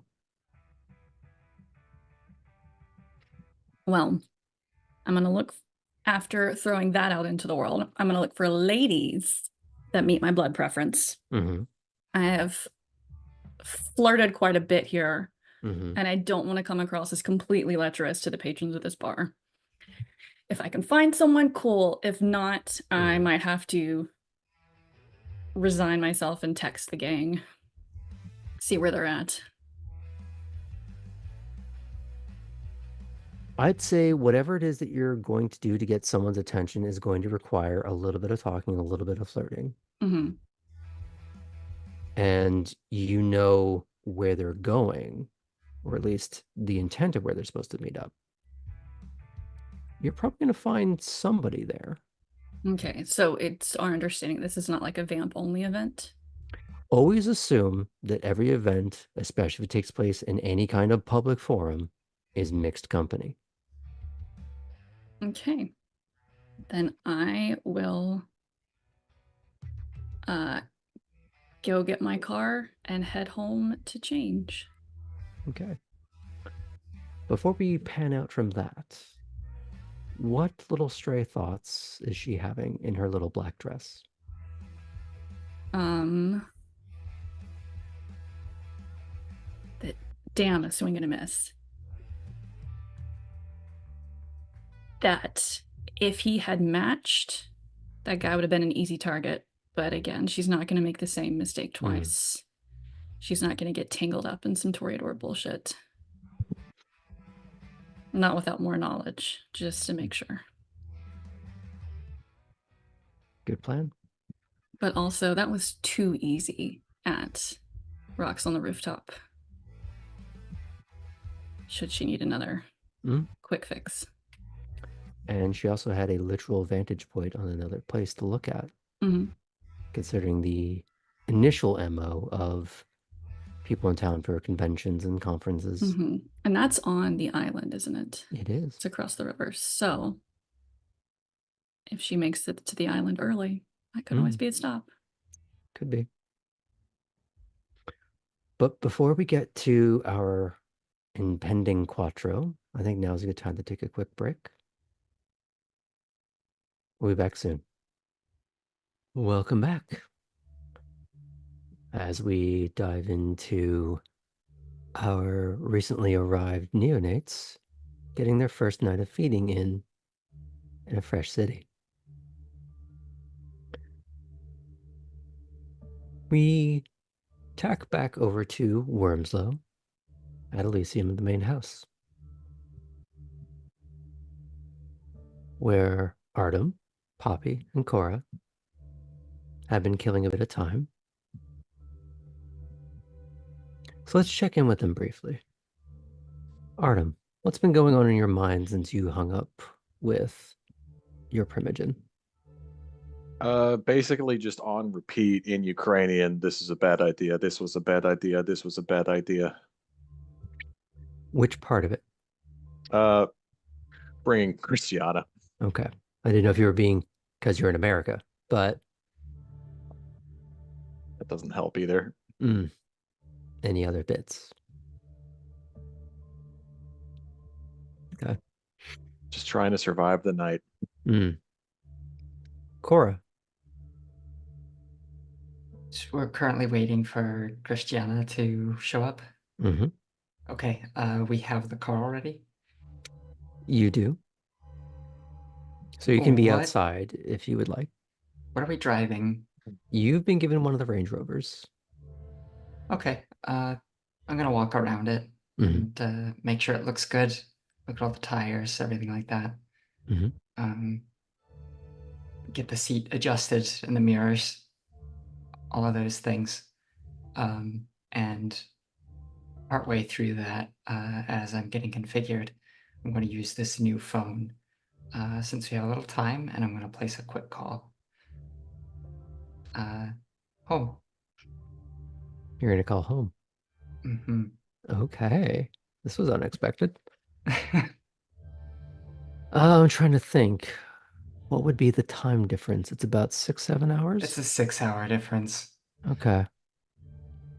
Ooh. Would he be awake? I'm not sure. It depends on the time of night. Let's see. What would sunset have been here? About 8 o'clock-ish? I think I looked at it being like 9:09 during this time of year. So let's say this is about 10:30-ish, give or take. So that is just cusping on maybe about to go to sleep in Frankfurt. Yeah, if I have to leave a message, that's fine. Mhm. So you're calling the house? Uh, Because you don't wouldn't have his cell number actually. that's true. I don't have his. Mhm. Uh, I You do would have one have. number. You do. So you call his? Yeah. Okay. It takes a little longer because of international connecting, but eventually.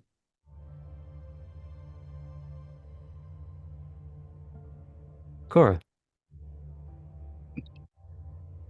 it's in Ciao. German. Oh, you made it. Good. And then she'll switch over to German. Mm. I did. And how is everything over there? Oh, he's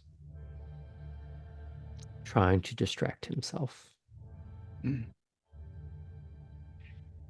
Do you want me to put him on? Could you? Oh, how are you? I know we just saw each other a little while ago, but Mm. I'll put him on, and then you and I can talk afterwards. He's closer to going to bed than I am. of course. Mm. And you hear Essen, and you could actually hear this storm of footsteps heading towards the phone. Just, ah, and how are we? Well, I'm in one piece. That would be inconvenient if it was otherwise.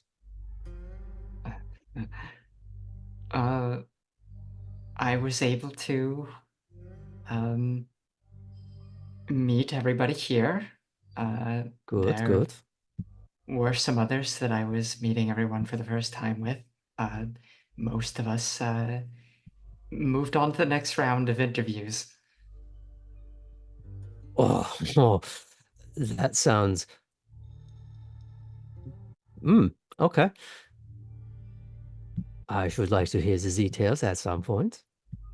It's I can see why you didn't want me going for a job right away. Yes, it is rather cutthroat.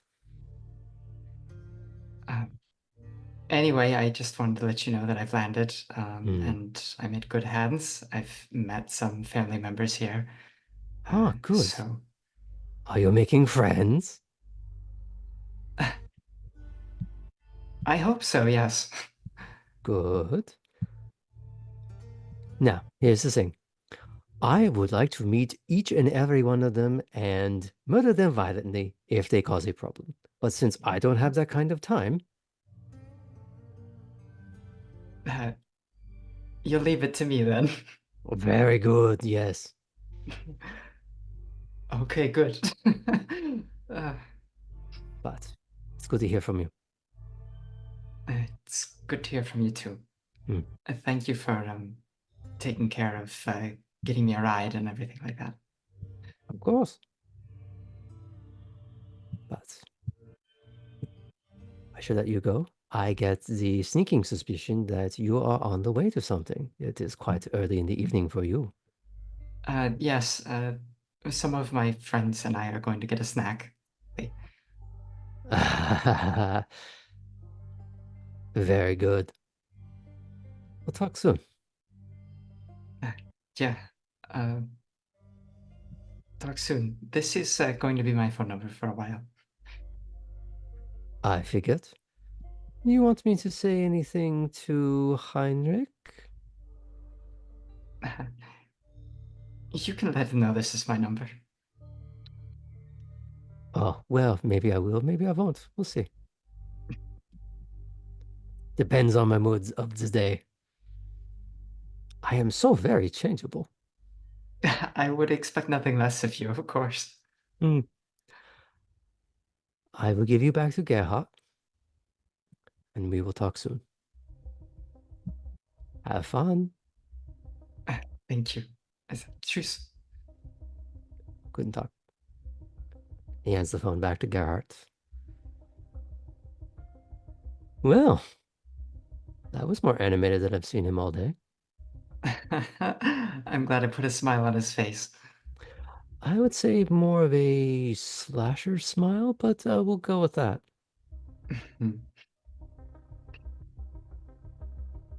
It was a challenging introduction, I'll say here. Good. If it was easy, you wouldn't be learning anything. Right.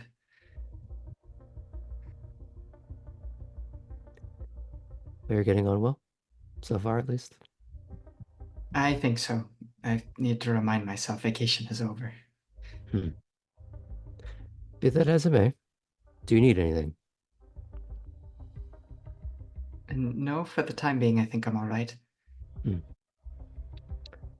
Let me know if that changes. Of course. Absolutely. I presume this is your forever number for now? That's the look of things, yeah. Okay. Well, let me know. And if a care package needs to be brought in your direction, we'll figure something out. Perfect. I'll start putting together a list just in case. You hear him kind of pull the phone away a little bit as if he's sort of listening to someone else talking. He goes, really? He says, stay away from the windows. It's not a mistake I'm going to be making a second time. Good to hear. Be well, Cora. We'll talk soon. It's good to hear from you. Cheers. He hangs up.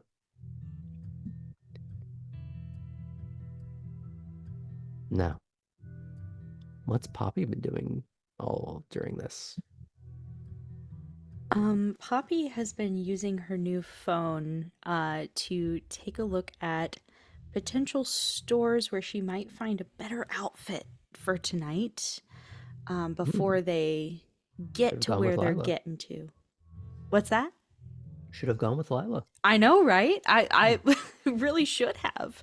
And she'd be using probably the same method to acquire such an item. But she's looking for something that will be good for both the bar and the racetrack.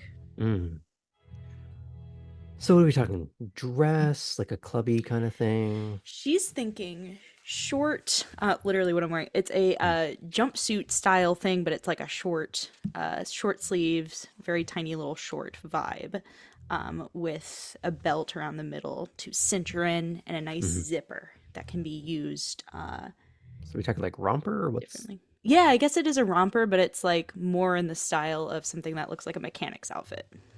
Oh, okay. So more pinup romper a little bit. Yeah. Okay. So she wants to go grease monkey, but make it fashion. Exactly. Okay. So there's a couple ways you could do this. Wake up earlier. Great. Or Everything's closed at this yeah, point. that is the trick. You're either gonna have to break into a place, or it'd probably be a lot easier to find an actual mechanic's uniform and take some scissors to it. Ooh, yeah, that's probably a better idea. Like, Yeah. get a real mechanic's uniform and just like make it cheeky. Yeah, Get a belt. literally. Yeah. Okay. That's a good vibe. I think she'll come to that. Mm-hmm. She'll be on Pinterest a little bit looking for inspo. Mm-hmm. But yeah, local mechanic shop. Weirdly, it would probably be easier to get one at the racetrack. Great. Okay, then she won't worry about it until Yeah. then. If But you she want to wants go to the look bar good. first, Yeah, that's a good Okay. call. we can do that. Yeah. And like her t-shirt and jeans wouldn't look weird at a bar. No. But at Whereas the racetrack, her, she wants to look really good for the Toreador. whereas her retro pinup attempt is going to have to be acquired elsewhere. Yes, that's a bigger Mhm. thing. Other Okay. fish to fry. That's yeah. also going to be a bit of a challenge because you might meet the Toreador before you can re-wardrobe. But maybe that's I'll something make you it could work. discuss. Yeah, Okay. I'll figure it out. So, with the two ladies occupied in one way or another, Artem, have you just been pacing? Have you just been enjoying the silence? Going full Yeah, Depeche mode? probably a little bit of both. Maybe I'll take another look outside the estate, see if I Mhm. see anything wild running around. Mm. You do see yellow eyes peering back at you.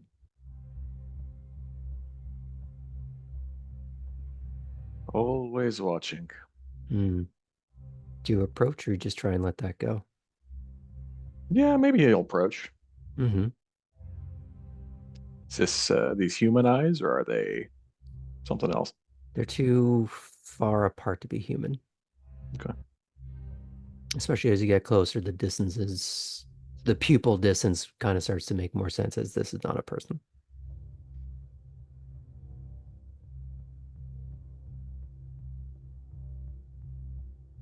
I believe Mm-hmm.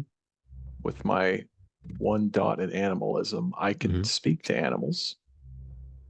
Oh, really? I think so. Mm-hmm. So I may just ask this fine gentleman what he's doing out here tonight. Hmm. Now, do you happen to remember what page that's on?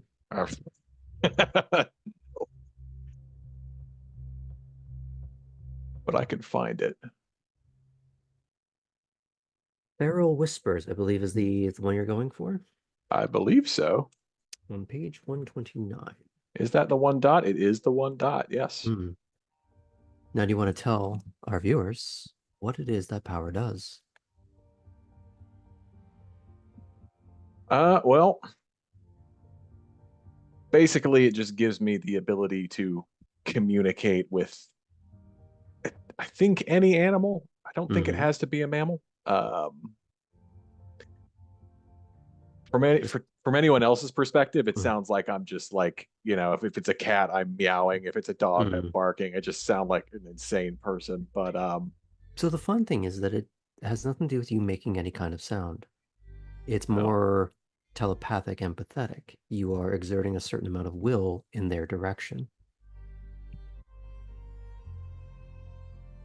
So you're never mind what not I said then. chirping and meowing at anything, unless you really want to. Yeah, that might be funny. Mm. Maybe some other time. You have never seen your sire do that. Make the sounds. I mean, you know that the forest basically bends to her will.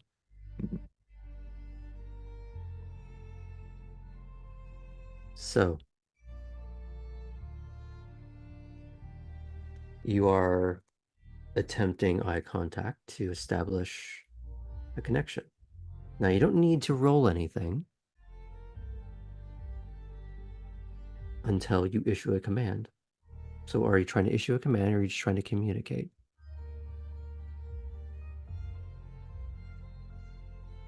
I think we just want to communicate, but maybe I'll try a come here. Mm-hmm. But it's less of a command and more of a, hey, please listen. Pretty much, yeah. Okay.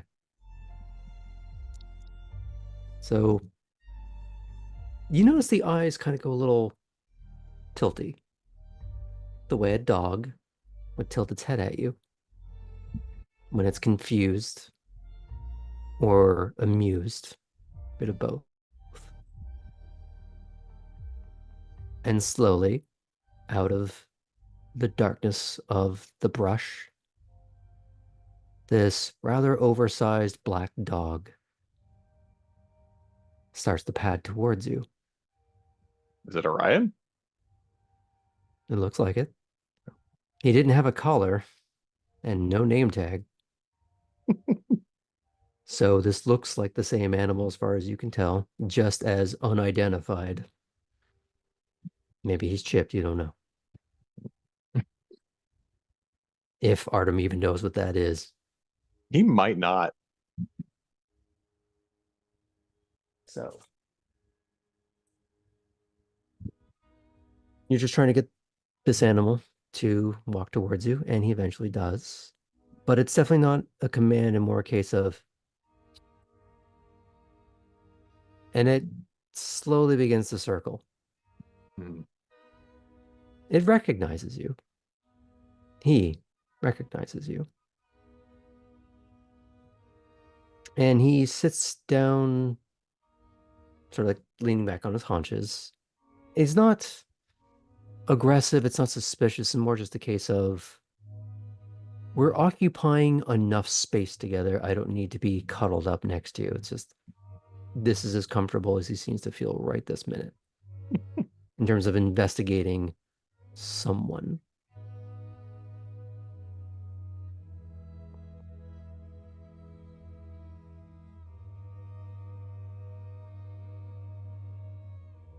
I wanted to. Sorry, just one sec. This is Okay. going on during Cora's phone call and uh Poppy's Pinterest spree.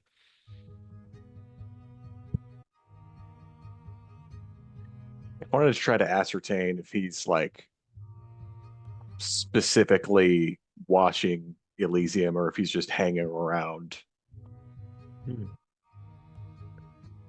Are you trying to press that as a feeling towards the dog? Yes.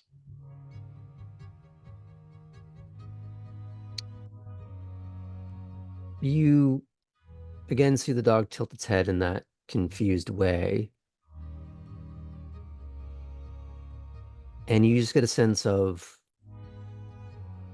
home, protect,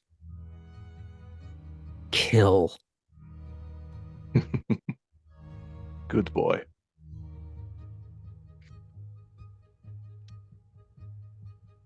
And it lays down sort of on all fours and just gives that almost innocent yawn a big dog can give, despite the feeling it just gave you. Like that's just matter of course.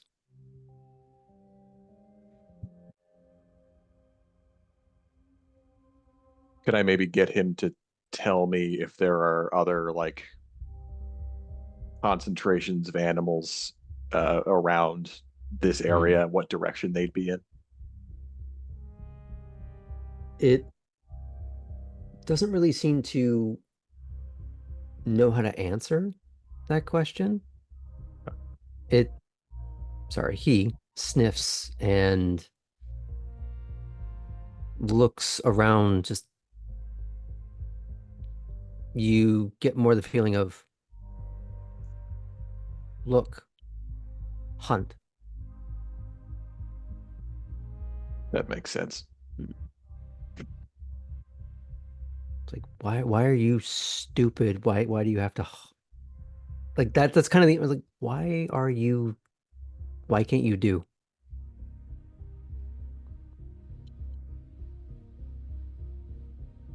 Just lazy, I guess. So he kind of sits there and doesn't seem perturbed. If you don't go to bother him, he doesn't run away. But he's not coming up to be pet. And he seems like the only person that he follows like a puppy dog would be Alden. Mhm. Everything else is fair game. I'll keep that in mind. Speaking of which,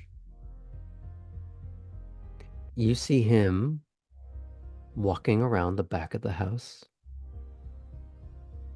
Oh, shit. with Christiana.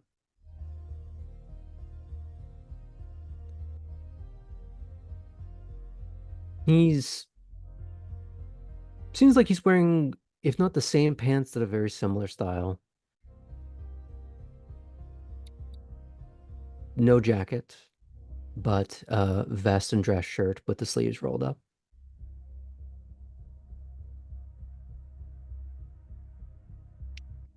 She's not in the same black party dress as much as older, rougher, looser fitting leather jacket,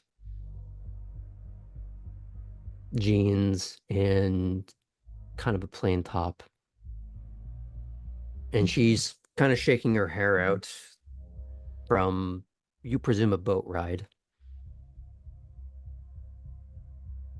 Whatever path they took here seems to give her hair a little bit of volume, and she's not upset about it. She just sort of seems to be trying to put in a better state. I've been there. As they get close to you, that's when Orion stands up and goes and stands almost like body against leg of Alden. And there's this casual reach down to just, it's not really reaching down as much as, actually has to almost lift his hand up to put on the dog's head, even though it's sitting. That's a big boy. He's a good boy, but he's a big boy. Kind of in the same way that like an Irish wolfhound is just like a small horse.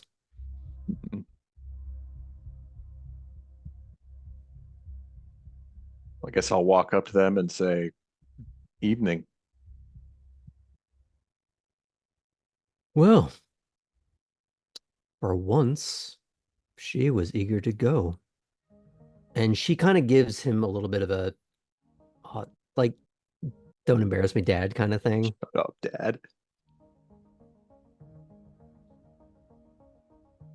Good, you've got the car. What are supposed to be a driver? I think she did Uber Eats or something. He cranes his neck towards Cora because he remembers the conversation from the introduction. Cora's gonna be outside the vehicle, Mhm. carefully looking at the mirrors currently. Cora, was it? She'll turn and face him. Hmm. That's right. Every word you've heard him speak since the moment he opened his mouth in your first night in Elysium, there's this undertone of a growl. It's not anger. It's more just how he's been changed by time. Over here. She'll double time and stand comfortable distance away. Does Poppy just watch, or does she come a little closer as well? I think Poppy was like maybe on the other side of the car, just like leaned up against it, and she'll just get a little bit closer. She comes around the car, but she doesn't. Yeah, Like, she'll leave its come proximity. around the car just to be like, yes. He sees you, and he just. Oh, great. Now, for those of you that don't know, this is my child, Christiana. Hi. Pleasure to meet you. She kind of gives more of a leerier look to Cora because I am assuming you look a little bit more put together despite, the racing jacket. Oh, she's got a racing jacket on, but she's wearing like business slacks essentially Yeah. too. So that's what kind of throws her. She doesn't quite know what to do with that image. It's two conflicting things in her mind. But when she looks at Poppy, she goes, "Oh, please tell me you're the fun one." I don't know. I think tonight's about finding out.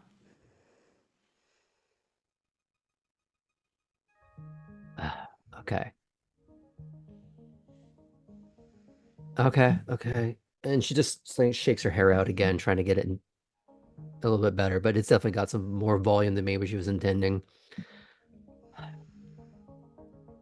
And as she's about to say something, goes, "Right, here's the rules. Go have fun within reason." none of this becomes newsworthy. Absolutely. Wouldn't think of it. Artem, you'll be escorting her home tonight. She knows where it is, and that's where you're going to be staying afterwards. If you have anything to collect from the cottage, now's the time. Didn't come with much. Most of us don't. And when he says us, you definitely understand your kind.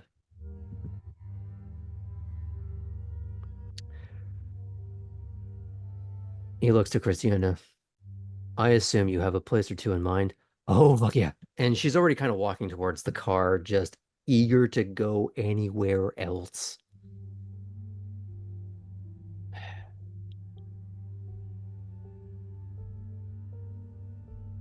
He looks to you specifically, Artem. Manners, discretion. Not necessarily in that order. Hmm. Remember where you are. This isn't the woods anymore.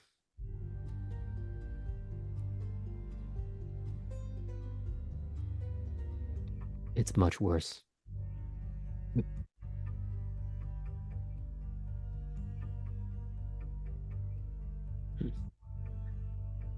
Looks to each of you. Good luck. Happy hunting. Cora will smile at him. Thanks. You all got the sheriff's number, didn't you? We do. Hmm.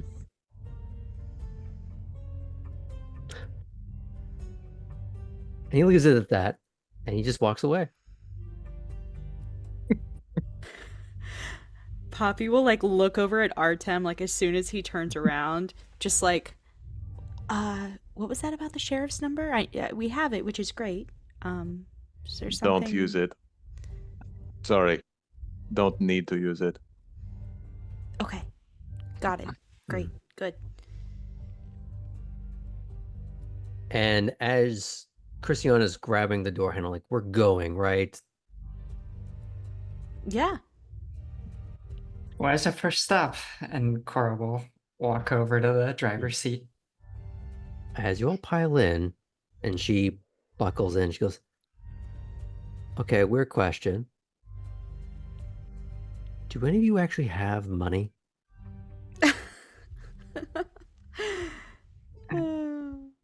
Cora reaches into her coat pocket and pulls out some euros.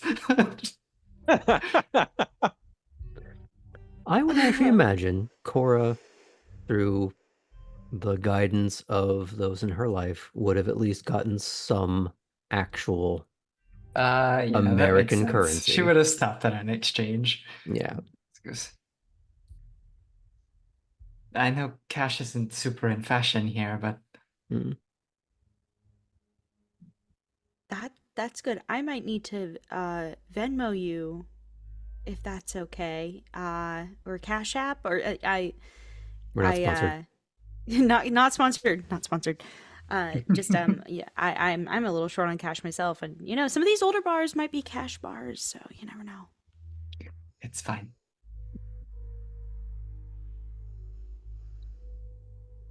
I'm flat Christiana, broke. do you need a hair tie or anything? She looks at you. Because actually, where are you sitting in the car? I am imagining I'm in the back seat. Okay, so you're actually next to her. She goes, Oh, great. no, Okay. Just check it. You I just thought looks you were like the fun one. Yeah, but you can't have certain types of fun if your hair's all up in your mask, girl. And this is the first time when she's getting a little bit animated beyond the sullen and subdued and just, fucking Finally. I am so tired of people treating me like I'm made of fucking glass. Do people do that often? Poppy glances over at Artem as well, being like, "Do you do this?" Cora's We going to literally start the just met. vehicle. Oh, you just met. Okay. Mm. But y'all are like now buddies. Yeah, Okay. joined to the fucking hip. Great. Fun. Or Great. else is my understanding. Yikes. Hey, so get out of here and take a left. Yeah, can do. Who knows? Maybe you'll love each other. Mhm. Before you leave Wormslow, she reaches forward because she's sitting behind you, grabbing your seat with sort of the left hand on the right sort of shoulder pad and reaching around, and her hand blossoms into blades.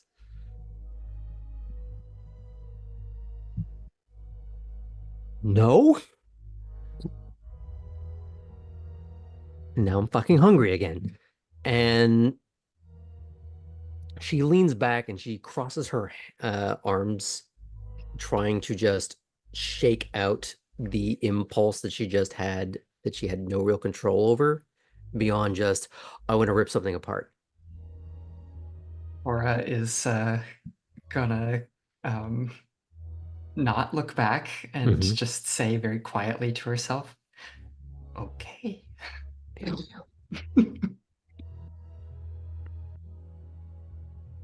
Poppy like wishes for telepathy with Cora and Artem. And it's just like, God, okay, because in her mind she's like, okay, we got to keep her from becoming newsworthy, as Alden said. Like she's the problem here. We're gonna be fine. Ugh. I would say all of you wouldn't need to roll any kind of empathy, or as D&D would put it, inside check, as she's young, she's angry, she's not quite housebroken. Mm-hmm. She needs to be socialized in one So way or another. I'm gonna send Cora a quick text that says, "I'm so sorry. I won't. I'll try not to let that happen again." So here's a question. Is it just a Cora, or are you starting the group chat? No, it's just a Cora. Okay. since So close. Cora's at the wheel, she's just gonna send like the flat face emoji. Hmm.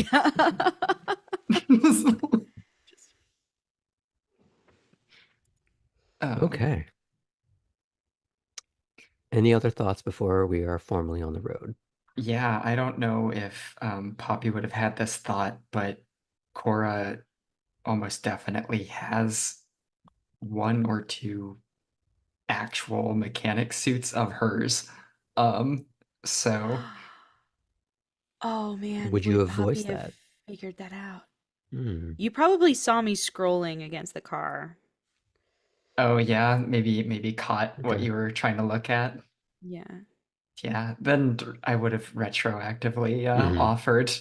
Okay.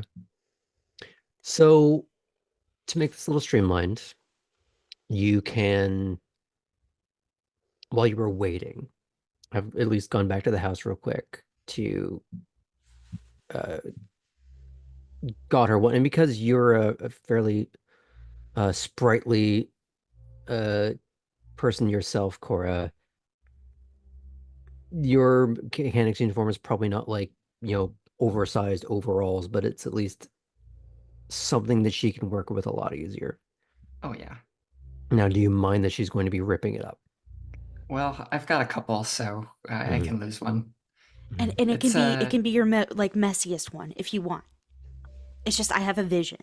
It would be all new. Would they? it's I have two. You can use it. It's fine. Mm. Okay. Consider it a good gesture between the Totally. new relations. I'll pay you back. Yeah, yeah, Mhm. yeah. Oh my god. Amazing. So, here's the thing. Do you have any implements in the car to work on this with? Um, Because I can provide you an option if you don't. I don't know if she'd have scissors with Or her. a knife or anything on her, which would be hard to work with, but Yeah. She. okay. So when you're I sitting don't in think the she would car, have packed any of that. okay. So you're probably maybe looking at your Pinterest and Mhm. looking at the overalls or cover of whatever it is, trying to figure out what you want to do with it exactly. And that's when Christiana looks over at you and says, "Oh, I like that." Yeah. Yeah. I think it's a vibe.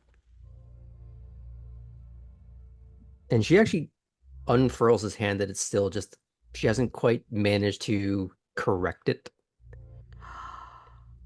Oh, Christiana, are you about to be a designer? And she kind of just like flexes. You can see these fleshy bone talon monstrosities just a moment ago you realized something. It wasn't just it was the flash of anger that brought them, but there was also a sense of sudden shame.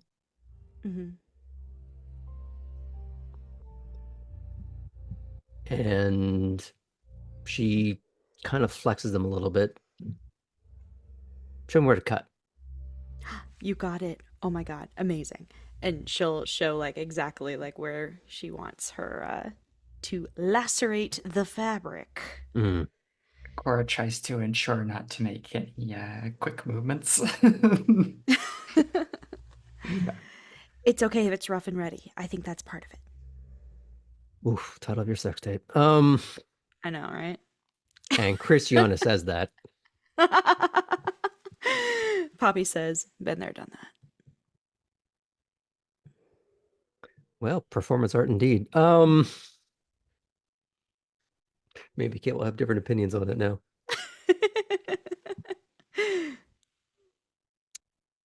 Okay.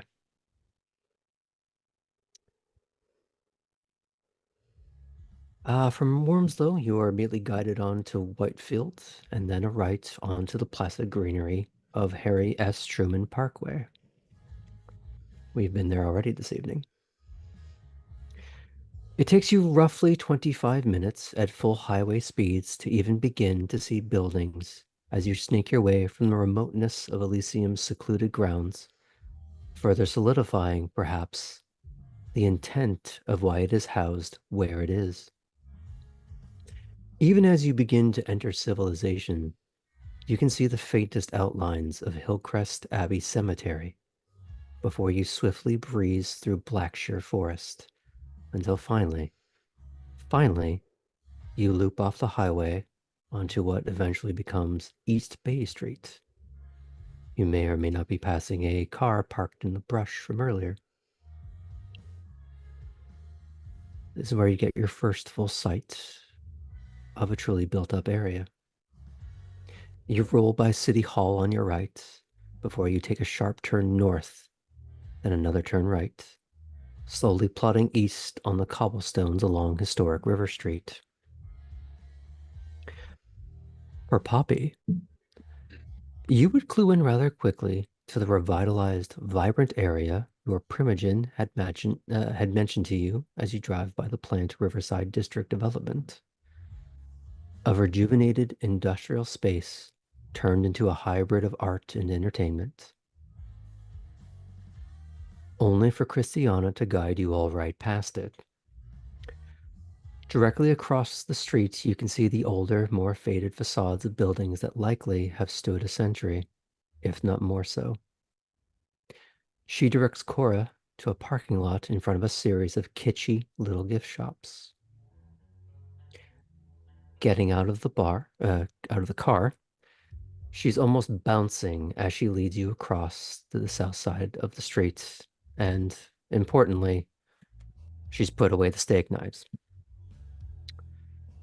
The way she pokes her face into a window of the Dubs Public House might give you the impression she's about to walk in, but she leads you right past it. Instead, turning into the alleyway, lit up with sparkly fairy lights linking two adjacent buildings. Nestled nearly up to the stone stairs, she leads you all through an opened iron gate, through a near hole-in-the-wall dive of Chuck's bar.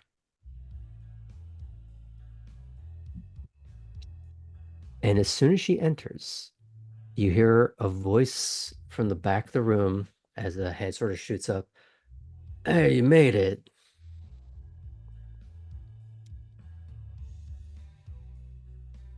What are you guys all doing?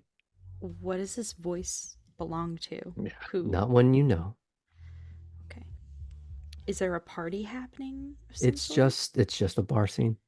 Okay. There's okay. nothing special. It's just a seedy little hole-in-the-wall bar that you get the impression this is a place where locals go. This doesn't look touristy. There's no of the sorts that Kate would have gone for in that first place, and no Kates to speak of.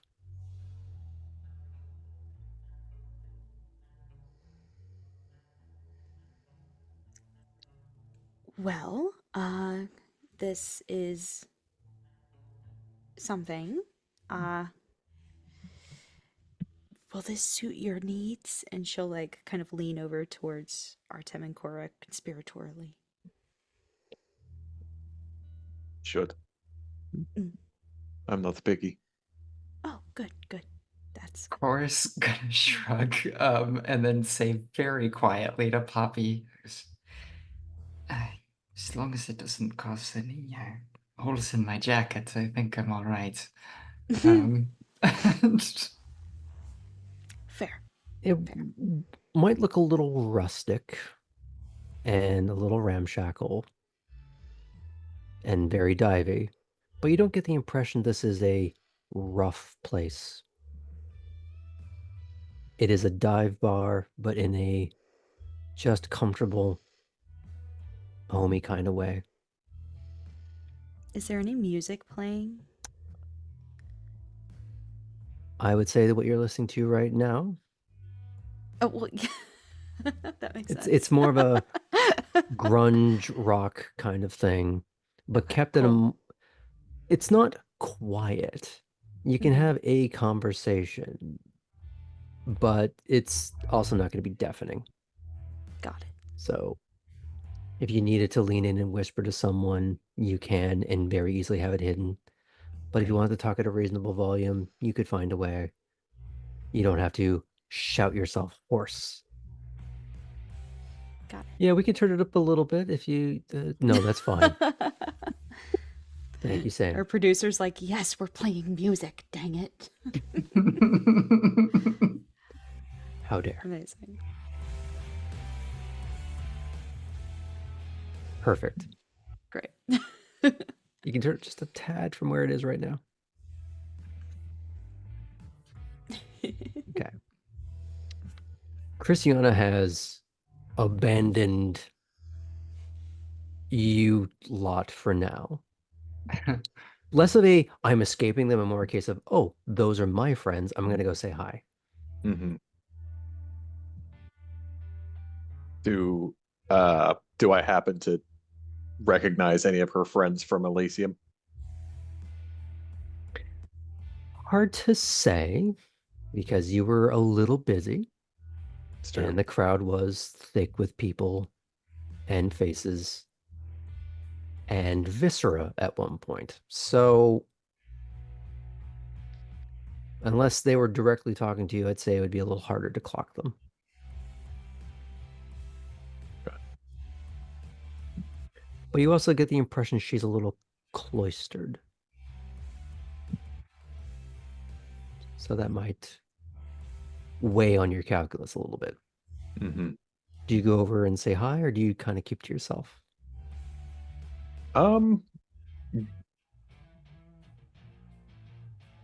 Yeah, sure. Mm-hmm. Considering that Alden had charged you with being her chaperone, it probably wouldn't be good to just be like, I'm done. Yeah. Mm-hmm. Do you all go with him, or is it just him? Poppy kind of wants to give her space. Mm. Same feeling. Yeah.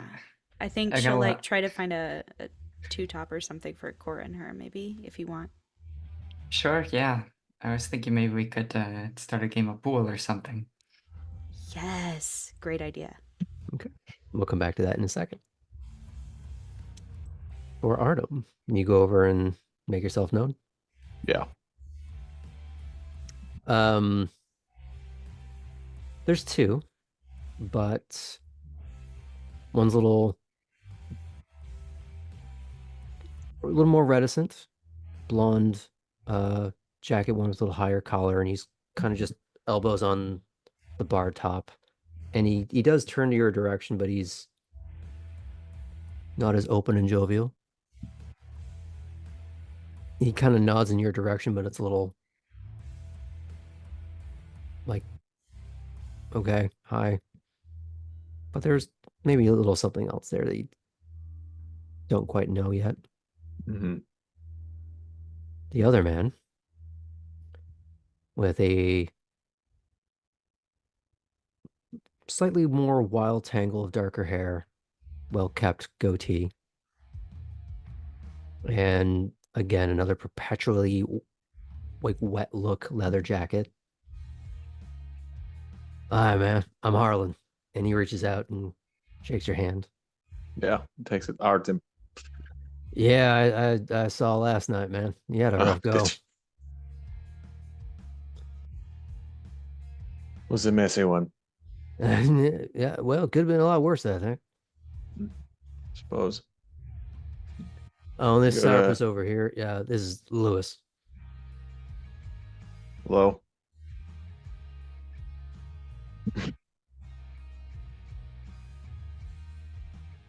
Chris, you didn't tell me you were going to be bringing friends. I would have gotten a table or something. Look, I didn't even know I was going to be coming out tonight, so like, don't worry about it. Why don't you go get your friends? Sort of shrugs and looks over. Have you two started your pool game, or is there enough time to like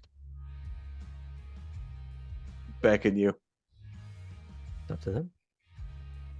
Well, are there people currently playing pool? Is it a crowded moment?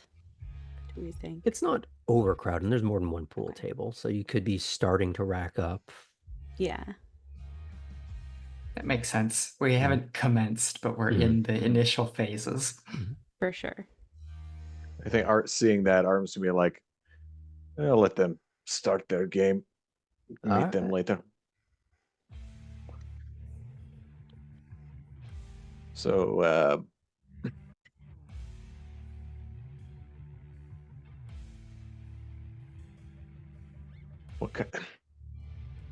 I'm new in town. Oh yeah, other no, that we places? kind of picked up on. What sort of other places you have around here you should check out? Well, it kind of depends what you're really into. I mean, this is kind of our kind of place. A little more low key, kind of fun. None of this overpriced bullshit. Just people getting to be people. Sure. Honestly, I'm more into going out in the woods and staying there, but he sort of looks at Christiana. I don't know, maybe places that she'd go to then. What do you? He asks Christiana, where else do you like to go besides places like this? The rave. The rave. I heard about that. Like, and she was kind of just leaning back from the bar, like she just like almost like an ear twitch. Is that like an all the time thing? And she's kind of pulling back with just a tall beer. And just, it's not all the time. It's just whenever she runs it, wherever she runs it. Sometimes it's out in the woods. And she looks at you and takes a long drink. Like she's basically just a bottomless pit and she's trying to fill it at the moment.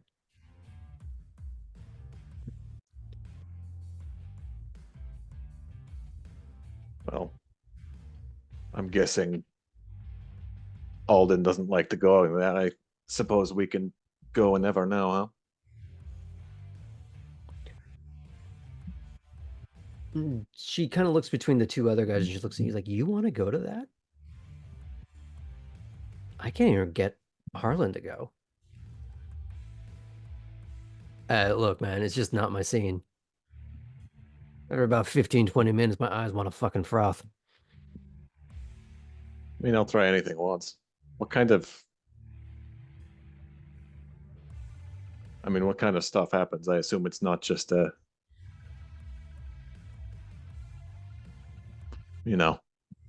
normal thing. Hey, normal's what you make of it. Mm. And she's like, ugh. I mean, it's a party. Loud music, writhing bodies, substances. Young people having a good time, which that's a problem now.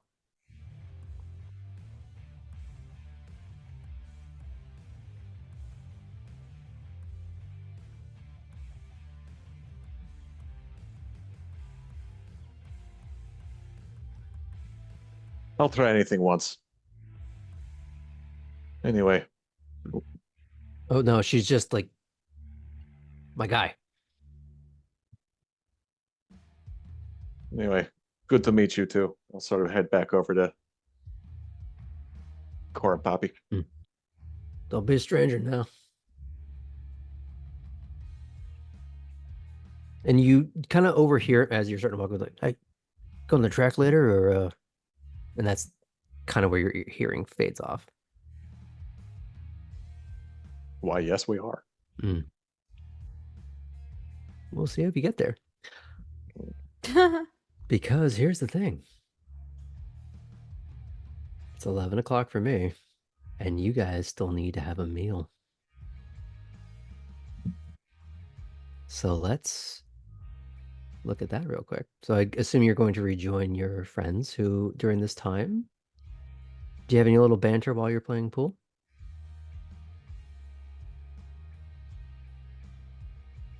I think Poppy is probably talking about Christiana a little bit. Okay, like, in what way? Well, she's like really hot, but like Oh, yeah. cuckoo bananas situation going on. Like we gotta watch out for her probably. And like that's why Artem's there. He's like her keeper. It seems like maybe she's just a little stir crazy. Yeah, which totally makes sense, but I feel like I don't know. I just don't want to get like caught in the claws. You know what I mean? And like what she did was gorgeous. On my like and thank you again for the donation of clothes. But like maybe she just needs to like channel it into something because I don't want to be caught in the tornado of the claws. Yeah, me neither. She has friends, though. She can't be that bad. Yeah, clearly. And Poppy kind of like peers over at the bar and tries to like suss them out.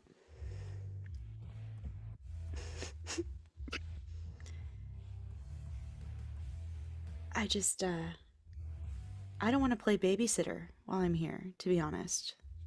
Not to be an asshole, but I feel like if anything gets out of hand, Artem will let us know, right? So, yeah. he's the first line of defense, and we're just backup. Great.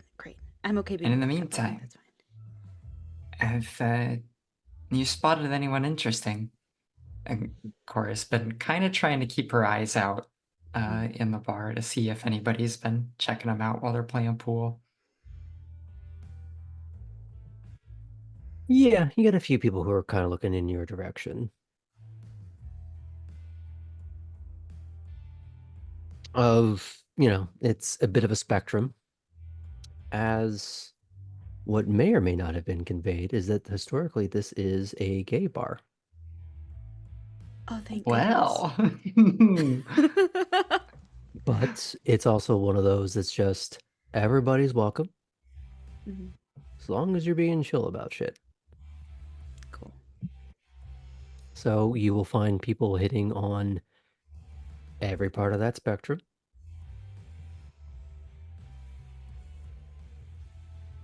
So you do find people who are just taking notice in a casual way, and others who are just like Poppy's doing now, just glasses down, eyes forward. Now here's Yeah, the real trick. Is Poppy just wearing her what we were establishing as bar clothes, or is she wearing her I like think she cobbled totally together? changed in the car. I think Okay. she and it's probably like, jump cut back to that scene of just Mhm. kind of like the awkwardness of like maybe of everyone around her, but she's very fine changing in front of folks, being Mhm. like, "Is that all right? You don't mind? Okay, I'm gonna just put this on." I imagine Christiana too is just like leaning against the seat, but like, Good. mm. Poppy is glad. Great. Like not even like covering her face. She's just like, Very good. Yeah. No, I think Poppy is fully in her newly created outfit for this. And when Cora mentions like if you see anybody interesting, Poppy Mhm. will like very like purposefully like lean over the table for her next I was shot gonna and just kind say of like because you were saying that do this is gonna all be the angles. cheeky and cinched. Yep. Yep. Cheeky and cinched. Uh yeah, so she's definitely trying to just track all Mhm. of that.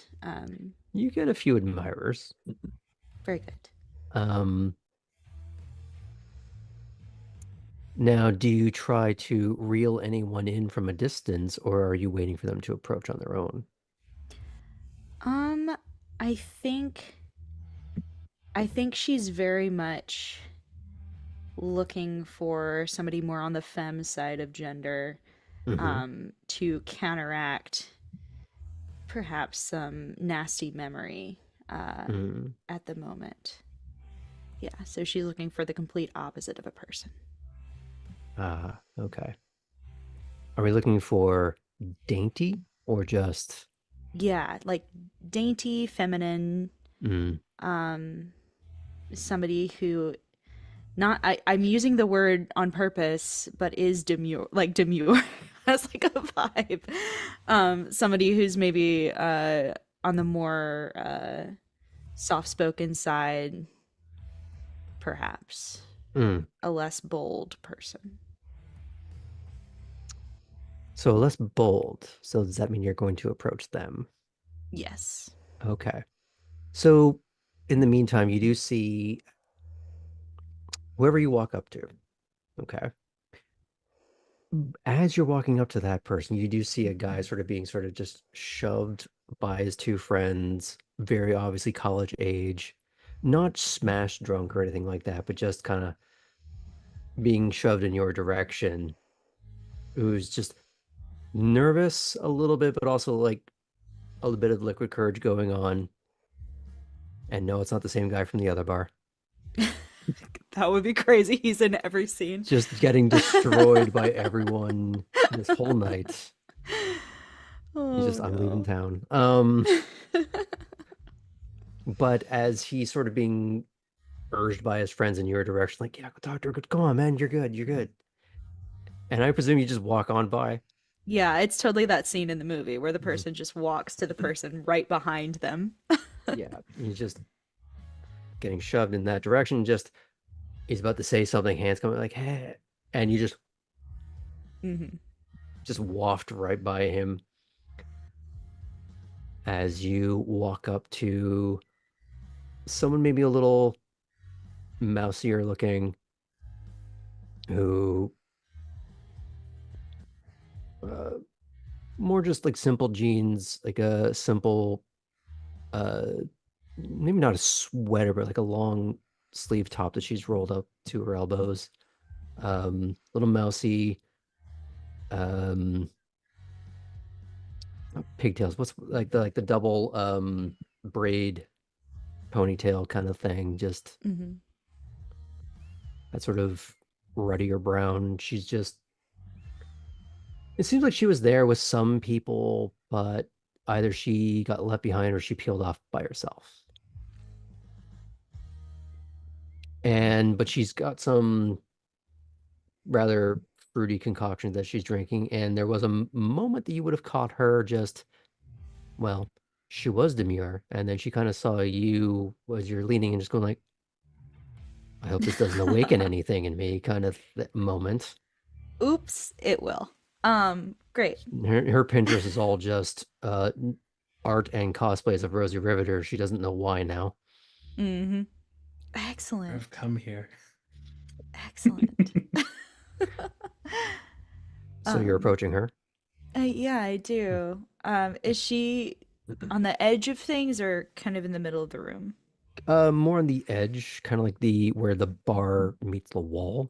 It's kind of in a bit of a Amazing. corner. And she does notice you, but she doesn't realize at first that you're walking towards her. Mhm. And as she's like, no, she's going to the bar. She's walked towards, no. There's just stages of cognitive dissonance that you're walking through. Mhm. And she kind of just like starts to straighten up, and she's just like trying to like fix the pigtails, I guess, and just it's like she's just looks like she's gonna say hi, but she doesn't know how. Mhm. It's that moment of the cat that never caught the canary, and now it has and doesn't know what to do with it. Amazing. Like she did not think this far ahead. Mm. So I think kind of toying with that insecurity, Poppy is going to kind of like as she's approaching her, veer off, spin around, and put her back on the wall next to the bar. And just kind of not even looking over, just go, hi. And she like slowly turns in your direction. She's trying not to like look down at any Mhm. point, but she's just hi. How you doing?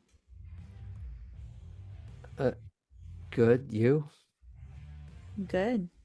I've never been here before. Do you come here often? Uh, Sometimes when I'm not at school.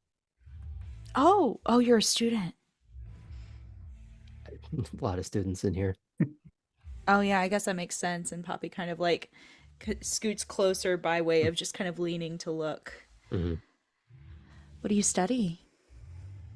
And she gets a little bashful, like fine art history. Oh, no way. Poppy actually very happy about that. That's wonderful. Do you have any like specific thing you're focusing on in art history? Those classes were my favorite when I took them. So my art history is a little rough, Oh so yeah. I'm gonna gloss over Sorry. this. It's but you know that thought of a person is at their most prime, comfortable, attractive self when they're able to talk about something they are passionately interested in. Mhm. And you do see this meek, demure person kind of just light up like the Yeah. fairy lights outside in the alleyway. And Yeah. she's getting to talk about something. And I presume, because of your background, you're actually actively engaging, asking her questions, Yeah. actually having an opinion to share to a point where you're maybe not getting debate, but just you're sharing an opinion on a given topic or topics where it's now just she's a little haughtier than she was Mhm. before, but in a much more like, oh, you like that one? Mhm. Why? And it's like there's an actual like she has forgotten for a moment the display and she's Mhm. talking to you as a person. Yeah. Oh, I love that so much. Um and Poppy, I think maybe having that thought of like seeing someone light up in that way, as the conversation kind of progresses, will remember those fairy lights in the alley Mm-hmm. and will kind of just like put a hand out to her and say, "Do you want to come with me?" Out of character. The Mhm. amount of options running through my head, Yep. like I have an infinite drop down menu You in think I my didn't mind think right of that, now. Graham? Yeah. But I have to think about this by panicking young lady who Mhm. just, okay. And when she takes her hand, she'll like turn her around in time to the music and then Oh, kind of put her behind her and just kind of have her follow her out of the bar. there's this little bit of a, I assume you're like just a purposeful stride as you go. Yes. Like you're making a display of this. Oh yeah. She kind of has this like a little bit of a stagger as you're leading her along, Yeah. like just a little flummoxed, but like she's following, but she's just, oh God, this is happening. Mhm. This is happening right now. And it's like her brain is trying to catch up along with her feet. And there's this like grabbing her jacket before she loses track of it. And she seems to be looking over her shoulder at friends, and there's this sort of flushed look on her and this nervous squeak of a giggle. Much like when I asked Sam what's going through Max's head right now, because we hadn't had a reference in a while. Great. How many times can we reference that poor man's death? Yes. Many. Many. At least many, one more. as many bullets as were in the gun. Yes. And now we'll have another little death. Le petit moi. So now the alleyway is still going to have a bit of traffic. Mm-hmm. How do you go about this? There is the stairs that go up. Yeah, that's what I was thinking of. Just kind of trying to find a bit of a secluded corner. Going through the alleyway is fine. Mhm. And I think like she'll fully like make a move in the alleyway just to be like, see, we're making out. This is lovely. And it is. But then I think moving towards a darker Mhm. spot would be wise. I feel like you're also walking up those steps just to give her a good view and to really kind of hypnotize. Oh yeah, for sure. Yeah. For sure. And as you go up the stairs and you round where it does get a little darker, a little shadowier, where most people aren't walking, and occasionally the only people that would come out would be the sort of this is the underside of the promenade. So it's only really staff entrances at this Mhm. point. And sometimes you might see people going by to getting to their car. But this isn't a high traffic area. Not Mhm. this late. You're able to find a little more of a shadowy place. Now, for this cute little college girl that you've abducted from the bar, you terrible human being, do you go for the little sip? Yeah, Okay. little sip, obviously. Mhm. Maybe not obviously, but for me, for Poppy in this moment, Mhm. obviously. So, like before, we're going to go with you got 3. And for Tabby as well, you got 3 off of that. Did you go for the second one as well? Did we gloss over that one, Tabby? You're muted. Yes, did go for the second one. I wasn't sure how Okay. much blood she needed at the So you start would've- anyway. We'll say you're at top. Just wanted Cool. to do a quick bit of bookkeeping. Sorry. Thank you for that. Thank you. Appreciate it. So yeah, you have stolen this young girl's blush Mhm. in more ways than one. Now, how do you handle the aftercare of this? So I think Poppy will place her carefully down on the stair and then kind of hurriedly go back in. Now, it's important to say they're not all insta pass out kind of situations. Oh, okay. She Yeah, can how still is her, be, what is her state? Yeah. she's a little more languid, Mm-hmm. sinking against you, a little more wrapped up in you than maybe she was intending or knew she was capable of being. But she's Okay. still upright. Okay. In that case, I'll bring her back into the bar. Hmm. Are you kind Um, of hand in hand or? yeah, I think she'll grab a hand and or even around her waist to like really steady her. Um, and bring In her. in some ways it doesn't, Mm, in good ways. Like we need more in one manner. that's It's fair. like, because like, oh, like she just was expecting the handhold, and then you're like, No, honey, hip to Mm-hmm. hip." Yeah. And she's leaning on you a little bit, but not in a, oh my gosh, she's gonna fall kind of way. Great. She's in a good place. Good. Love that. Um, As you lead her back down the stairs, do you get the idea to exchange numbers? Is this a one-off for you, or you'd like to see this young lady again? this is such a one-off for Poppy. Okay. Yeah. Well, you gave her a Yeah. thrill, and now she'll be telling She's people gonna about make that for really a good long time. art. That's what Mhm. Poppy's telling herself. She's like, her art is gonna get way better than whatever the fuck it was. Well, her color palette's maybe going to change a little bit. Oh yeah, that's true. Yeah, absolutely. But yeah, she'll bring her back in. Hmm. You see her kind of like sheepishly actually try and give you her number. Poppy will take it, Hmm. but it's not anything. Ouch. Well, but Poppy will pretend like it's something. Hmm. People pleasing doesn't die when you're turned into a vampire.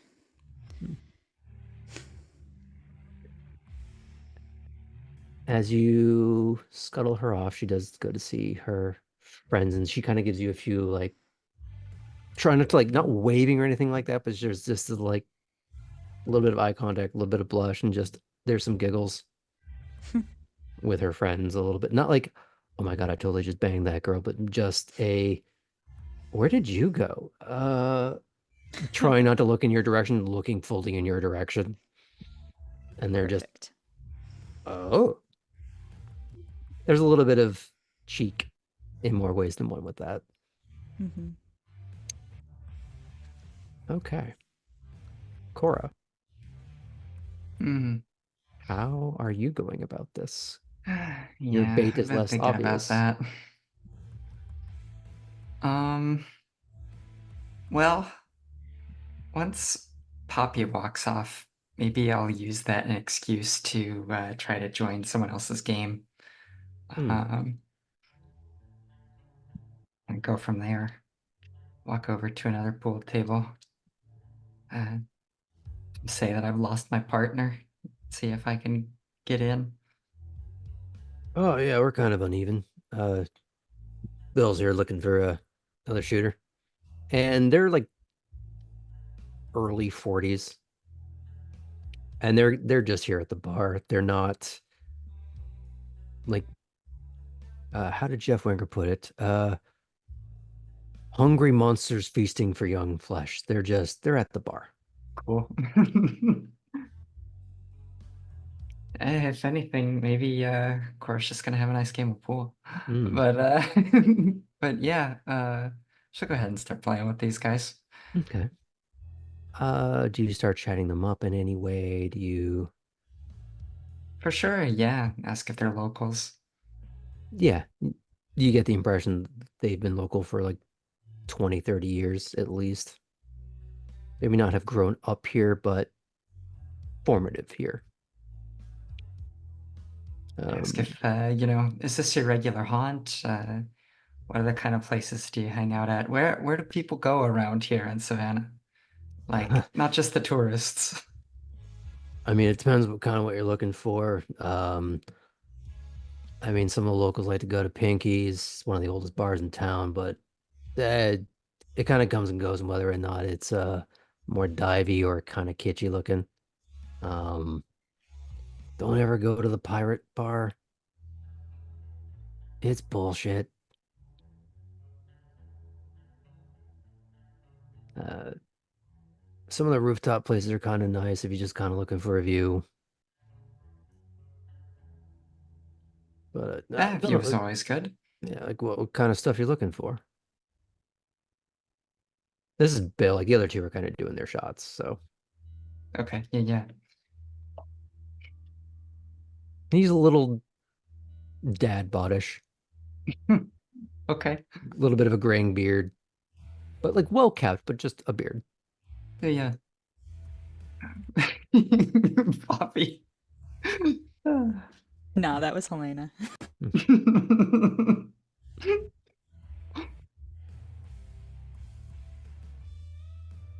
Well, you said places with a view. That might be good. Since I'm new in town, it'd be nice to take in the scenery. Yeah. Some of the old Civil War like forts, they're still standing. You got some pretty good views from there. The old Civil War forts. Is that Yeah. something you're into? No, not really. I mean, I like the site and everything, but don't really keep up with any of that. Like the reenactors fucking weird me out. Get We don't lost, have go any, home. for obvious reasons, we don't have any reenactors back home.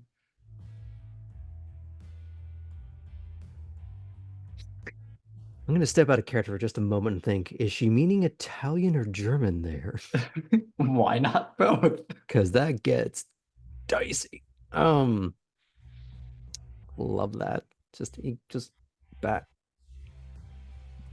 Sorry, back home. It's Italy. How far back we talking? Because they've had some fun bits. Okay, of course. If you go back to far enough, it gets interesting again. Mm. So you just move here, or Yeah, that's right. I mean, I kind of figured you're looking for places that locals go. You're looking to assimilate a little bit, I guess, right? That's the hope, anyway. Yeah, yeah. You find a lot of places like this is kind of where just folk go. There's like some nice bars, but they're real touristy. I mean, depends. Like, you looking for more rough? You looking for just a bar to sit down in?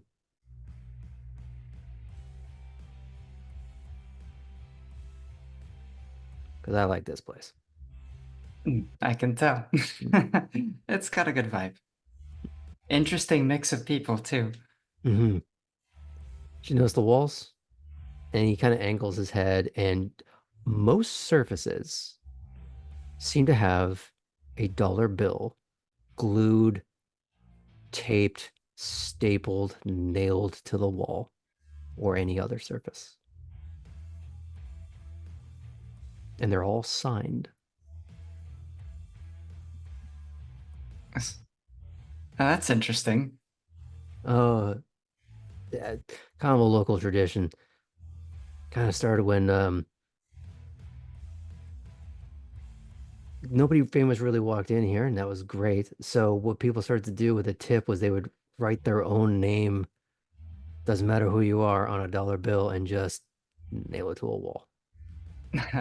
Is yours up there someplace? Yeah, but like 20 years ago, and he's looking around the room going like, where the did I put that? Is it even still up there? Is like just because you get the impression it's probably been phased out a few times. At some point, they just got to go like, that's a lot of money literally on the walls. Let's refresh that, shall we?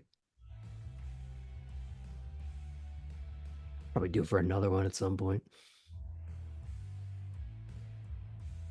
I mean, hey, if you want to fit in and be a local, Put $1 on the wall.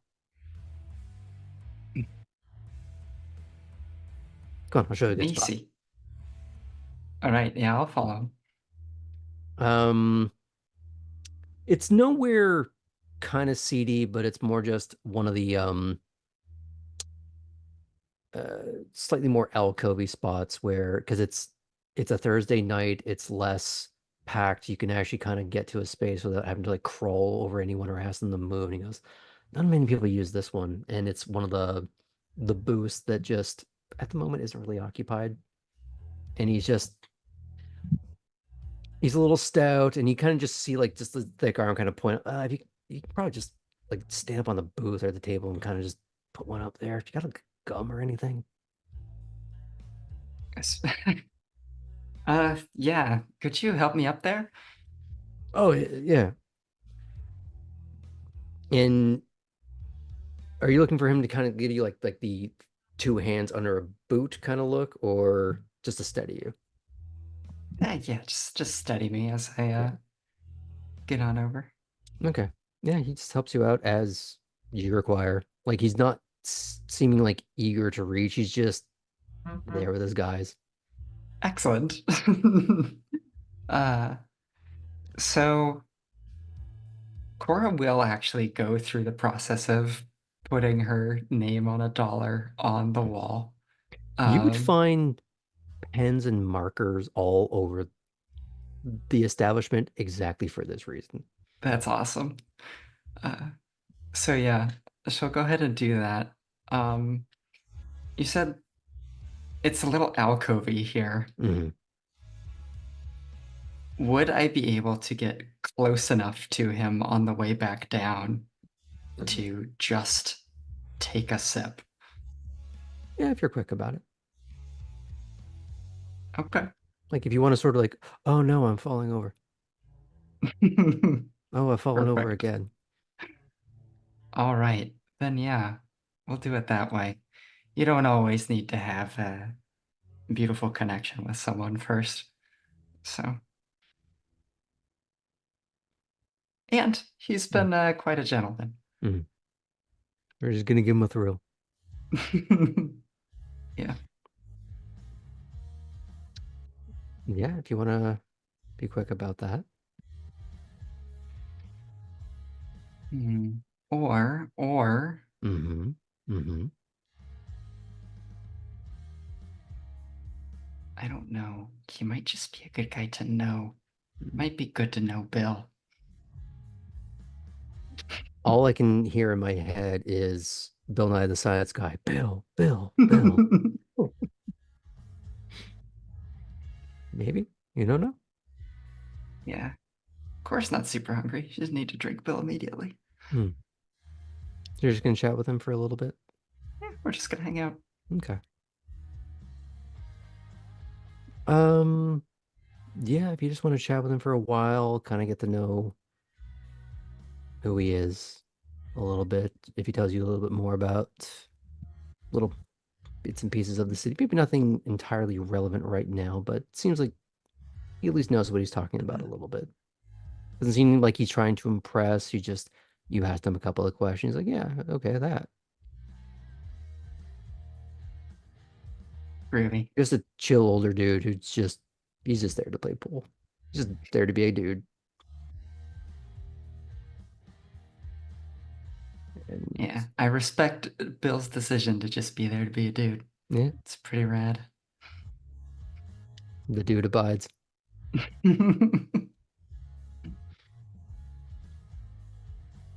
So are you trying to get anything specific from him? Like, are you trying to change or exchange numbers, or are you just Yeah, at some point, maybe in Mhm. like a friendly sort of way. Yeah, it's like I assume it's a case of I don't really know anybody. You seem to know what's going on. You've been really nice, that Yeah. kind of thing. Yeah, okay. It's like, oh yeah, cool. Yeah, whatever. Just he doesn't seem too eager. He doesn't seem like reticent. He's just, yeah, all right. Changes numbers. Easy peasy.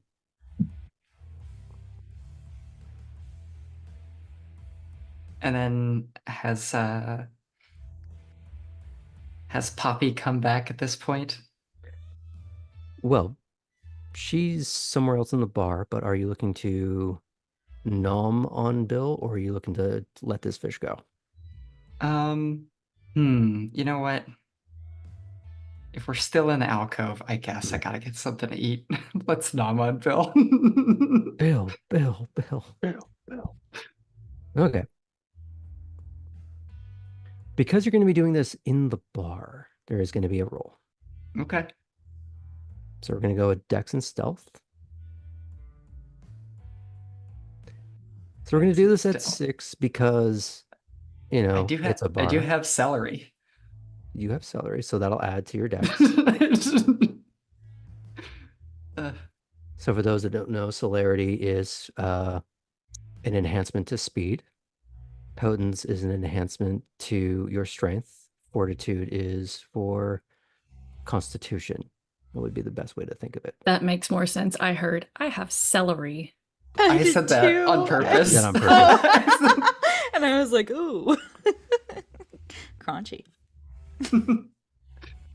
Bill is crunchy. So it'll be a 6 because it's a bar, but people are kind of busy paying attention. And also, it's a bar. People are kind of making out. It's a kind of a divey place. It happens. Mhm. So if you're quick about it and you're not making a mess. So what are we getting? Now, I will say, if you want to expend a willpower ahead of the roll to have one auto success that cannot be removed by a critical failure. And willpower is received back by taking a nice breather. Taking a nice long rest, effectively. Okay. At least you'll trickle it back. You don't necessarily get it back all in one go. Gotcha. So it can still be expended if you're being careless. Okay. So Dex and Stealth for me. And celerity. Unwillpowered. Yes, with a little bit of celery salt on the rim is on Bill's rim. Got it. Oh no. No. It's 4 dice for me. So why not? We're doing cool vampire stuff. I'll expend a willpower. So that's 1 auto success. All So right. roll your 4 dice.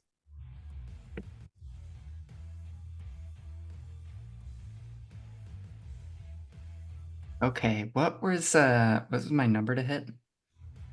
6 or higher.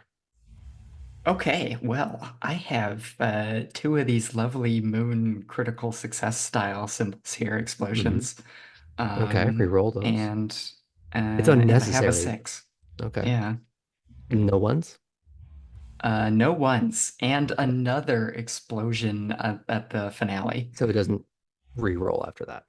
Okay, so that was 1, 2, 3, 4, plus my bonus, 5 successes ultimately. I'm sorry, we were looking for 10. I'm so sorry. Bill is repulsed. No, tell me how you're doing this. You've been talking this whole time. You went away from your original plan of you're gonna be dropping down. How are you trying to get this? Because you get the impression he's not there for any kind of seduction. He's not trying to seduce. He's just dad bod chilling out. For sure. I'll move over to his side of the booth in the alcove and I'll pull out my phone and I will, on Google Maps, start pointing out some places that he's been talking to me about. And so as we're both leaning in close to it, I will go for a chomp. Okay. Now, the kiss as we've been describing it is very pleasurable. And since the interaction with you was not in any way sensuous, it's not going to have that lingering sensation of a good time was had. You're still going to have a very pleasant feeling. Oh, it's interesting that it works this way. I like this. But what you can do in order to sell the image that Nothing salacious happened, but you have to account for the fact that he is losing at least a few minutes of time. Mm-hmm. So maybe as part of your stealth is the foresight to have ordered a pitcher, or at least to grab an empty pitcher and 2 glasses from another table. Well, I'm glad our storyteller is smarter than me, because And that way that you could sounds just like a great little bit of subterfuge there. yeah. So it's just some bars and pitchers and glasses get left out all the time in between passes. And that way you've just been having a good time talking about this, that, and the other thing, trading stories. And at some point he kind of just went like, oh, that hit me a lot more than it usually does. The fuck did he book in this tonight? I Did he think go to we good maybe stuff? I think maybe we went through more than we expected. Oh. Give me a minute. You're not the DD, are you? Oh, not anymore. Bill's gonna take a load off. Oh,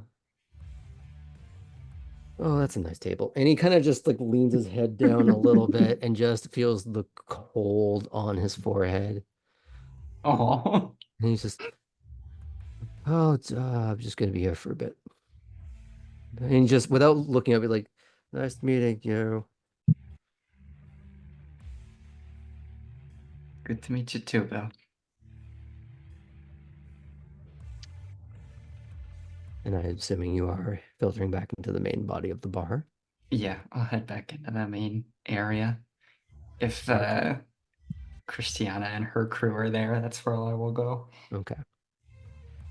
Now, Artem. Oh God. There's a nice juicy bill. Actually, I'd like to point something He's tapped out. Yeah, I'd like to point something out here.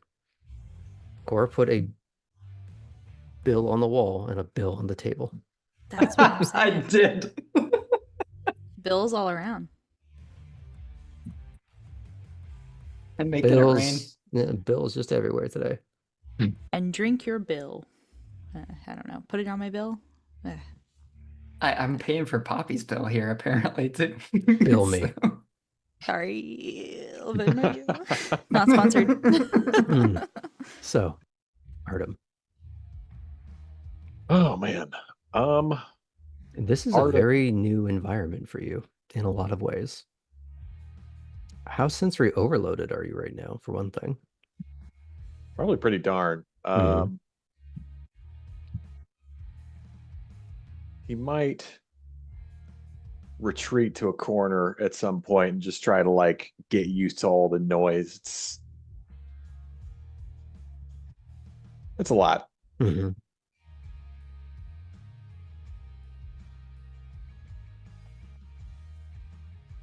As he sort of he hasn't done this very many times, but as he's sort of collecting himself, he does look around, see if anyone looking at the big weird guy in the corner. Big weird guy. Oh, that's what I meant. I'm sorry. Not Bill. It's like, what? Bill's had a bad night as it is. No, he hasn't. He's had a Bill's great night. charming. He's not a weird guy. Everybody knows Bill.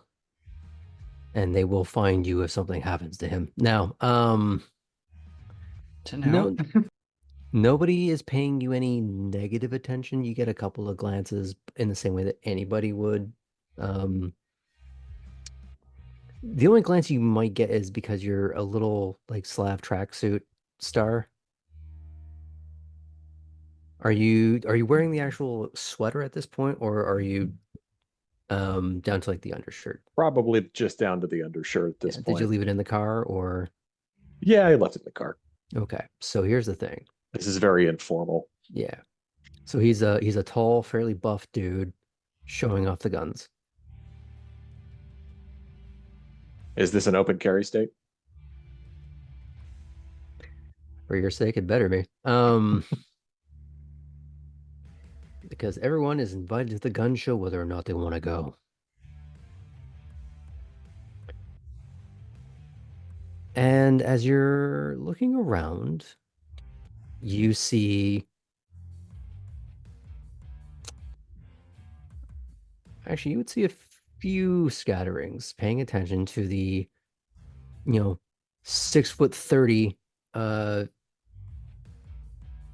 wall of mass that you are. Chiseled out of marble. Whether or not you realize it is a different story. Sleeveless, kind of being the quiet brooding. And you do get one or two people, men and women, kind of looking in your direction, because it's that kind of bar. And there's a few that are kind of trying to work up a little bit of courage, and you kind of get the impression there's one slightly smarmy looking guy who's kind of like, I'm going to climb that like a tree. And he starts to stride over. But you do have options if you wanted to pursue other things. So I think the ideal would be if he catches the eye of a woman in plaid who looks like she maybe likes to get into a little bit of trouble. You see Christiana.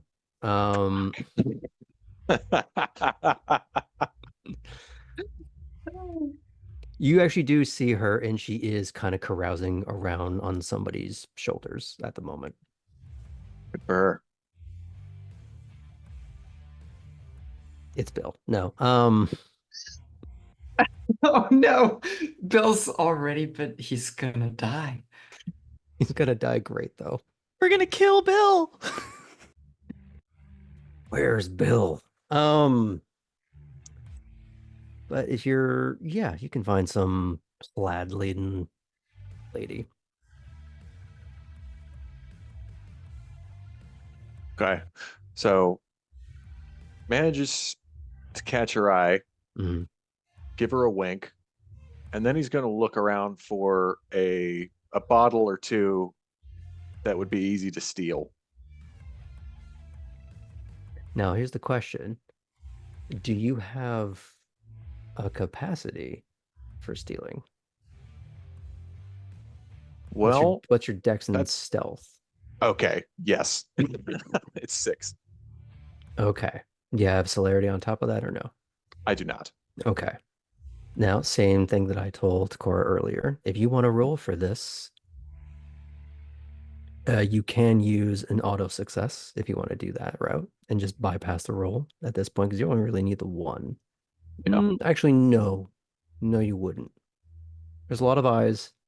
They'd be paying attention to things getting stolen because the only place that there's a bottle is behind the bar. You're basically gonna have to reach over and just hope no one sees you. Okay. Can't just grab something from somebody's table when they're not paying attention. I guess Depends that what makes you're sense. looking for. If you want to be a trash person and grab somebody's drink that's already going, or do you want to impress someone by going, "Okay, I got a bottle. You want to go sit?" Let's try it. Let's try that second one. So let's try that. So you're gonna go with Dex Stealth. Are you gonna use a willpower to get an auto success or no? Because the DC is gonna be 7. Yeah. Because this is a little bold. Yeah, let's go for an auto success. Okay, so that's the one. So 7 or above. Yeah, 7 or above. Let me just get my die real quick. You never sent me that app. Figure that out after. Yeah, I gotta find out how to rip the APK off my phone. That's fine. Goddamn. Hold on. So while this is going on, I will say the reason why Poppy didn't have to roll for this is because she did this in a very hidden place. Same thing with Kate. She took the guy to a room where no one else is paying attention, and he was already there to get a little, how's your father? So that was unnecessary. This is you guys doing things in public. Well, Graham, I got 5 successes and one of them's a 10. So re-roll the 10. Let's see how swift you are. Because now it's not about whether or not you succeeded, it's how well you succeeded. That's an 8. Okay. Yo, guys, rolling on Google, this is cheating. How dare you succeed better than me? Hey, you hung out with Bill. You succeeded at life. Hmm. So true. It's true. It's true. So true, I am bestie. also friends with Bill now, so I You should mean, introduce us all to Bill. yeah. Bill is the anchor of this universe. It's fine. I'm at an overpass. So. With Bill, it's weird. He's everywhere. My ass is everywhere. So now it's a case of like, how many did you get? It's 1 auto, 5, and then +1. so 7. Is that what I'm thinking of? Yes. So okay, you got your pick. You can go for top shelf. I'm not sure Artem really has a full understanding of all those. Probably not. I feel like top shelf means something slightly different where he's from. Yeah. He probably literally thinks it's like the higher up it is on the shelf, the better. In some ways, that's not untrue. Yeah. Depending which bar you're in, and actually depending on the bar, even the bottom shelf is quite top shelf. So you probably reach for a nice bottle. Are you are you looking for vodka? Oh yeah, of course. Okay. So it's a unopened, full, bar-sized bottle of vodka that you kind of just slink off with just this like Johnny Bravo flex. If anybody was paying attention, it's more a case of they were in awe by the musculature rather than what you were doing, and it was just, I'm gonna let them have it. Cost of doing sexy, sexy business. Now, you were in a way already kind of half flirting at the girl in the plaid shirt, tied around her waist like it's the mid 90s. Black tank top, blonde hair that might make you think of someone, but not braided. Nobody's perfect. Oh, we'll have to unpack that one later. Oh, she's not either. Mhm. As you are, because you had gotten her attention before you did this. Hmm. So she was watching. Hmm. That's the plan. Uh-huh. And she's just leaning back against a railing and just, oh, you son of a bitch, you actually did it.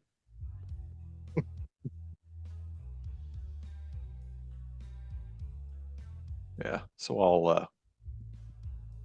I'll walk over to her, Mhm.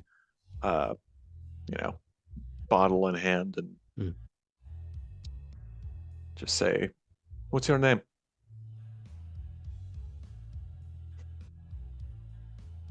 Julia. But she's not like reaching for your hand. She's sort of moving sort of the flap of the like plaid that's wrapped around her waist over the bottle. Why don't we do proper introductions outside? You glorious bastard. Works for me. There's a part of me that almost thinks that you're sort of like tag teaming with Poppy on the way out. Actually, I do want to tag team with Cora because I want to get the keys to the car.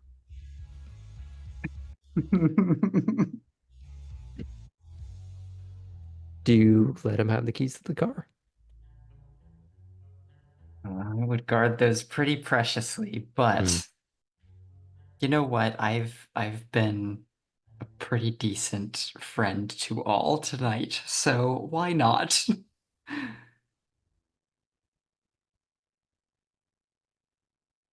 Oh shoot, where are my keys? Here we go.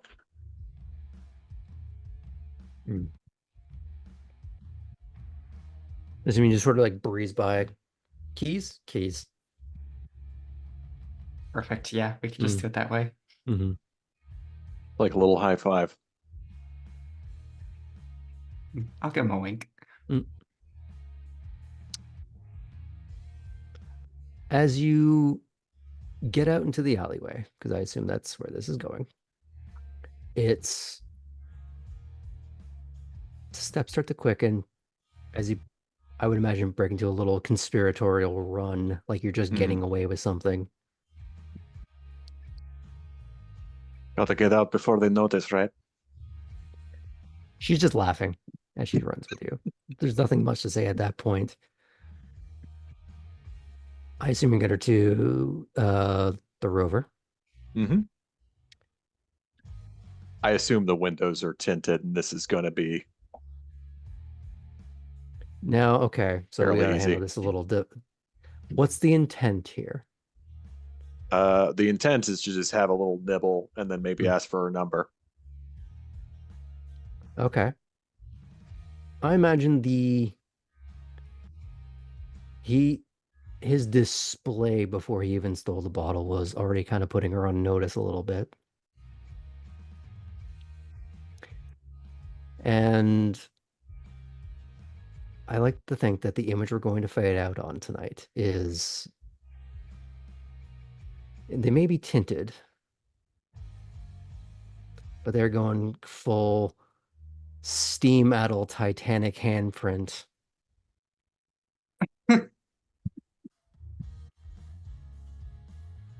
Or rather, double hand. Blood everywhere. At least it's contained.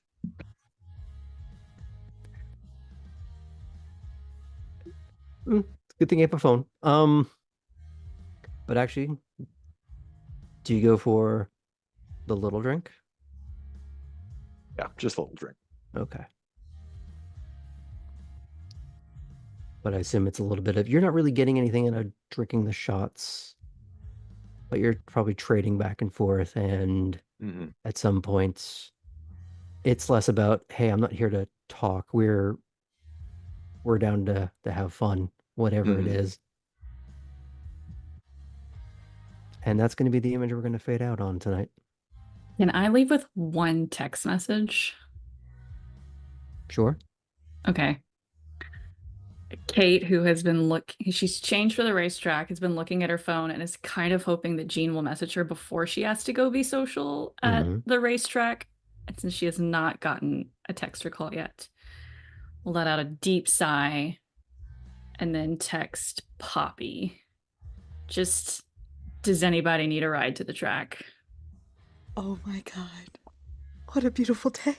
Is she actually, now here's the question. Because you're asking as does anybody need a ride? Are you sending it directly to her or are you starting the group chat?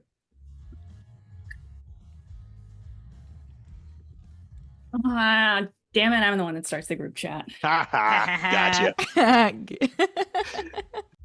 Got him. Lovely. So all four of you would get a text. Artem ignores his for now.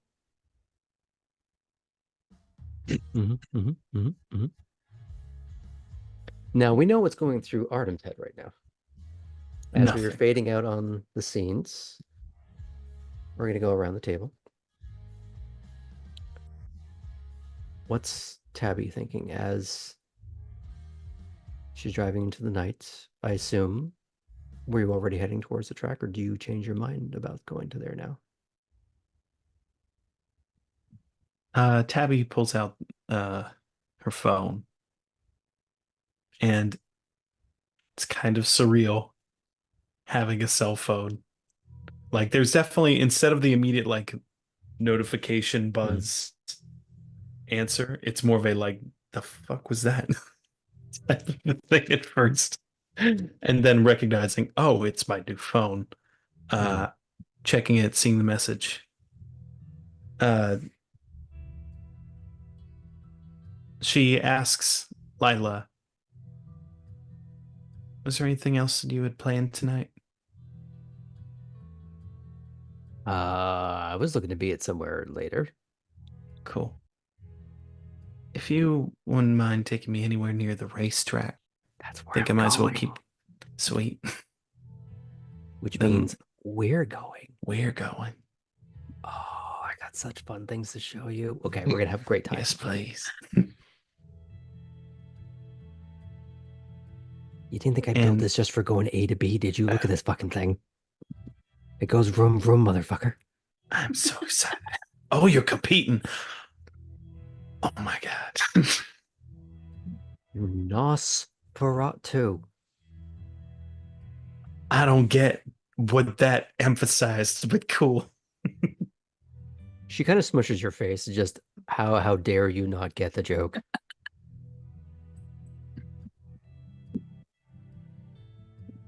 Let's go, motherfucker. You get the impression that if she could have Bond-esque ejection seats, yours would have been pressed.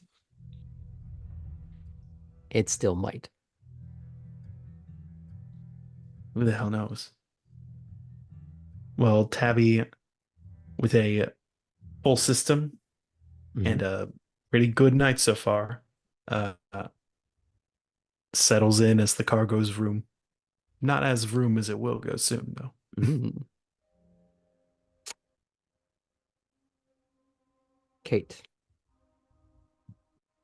other than the text, what's been going through your mind the last little bit?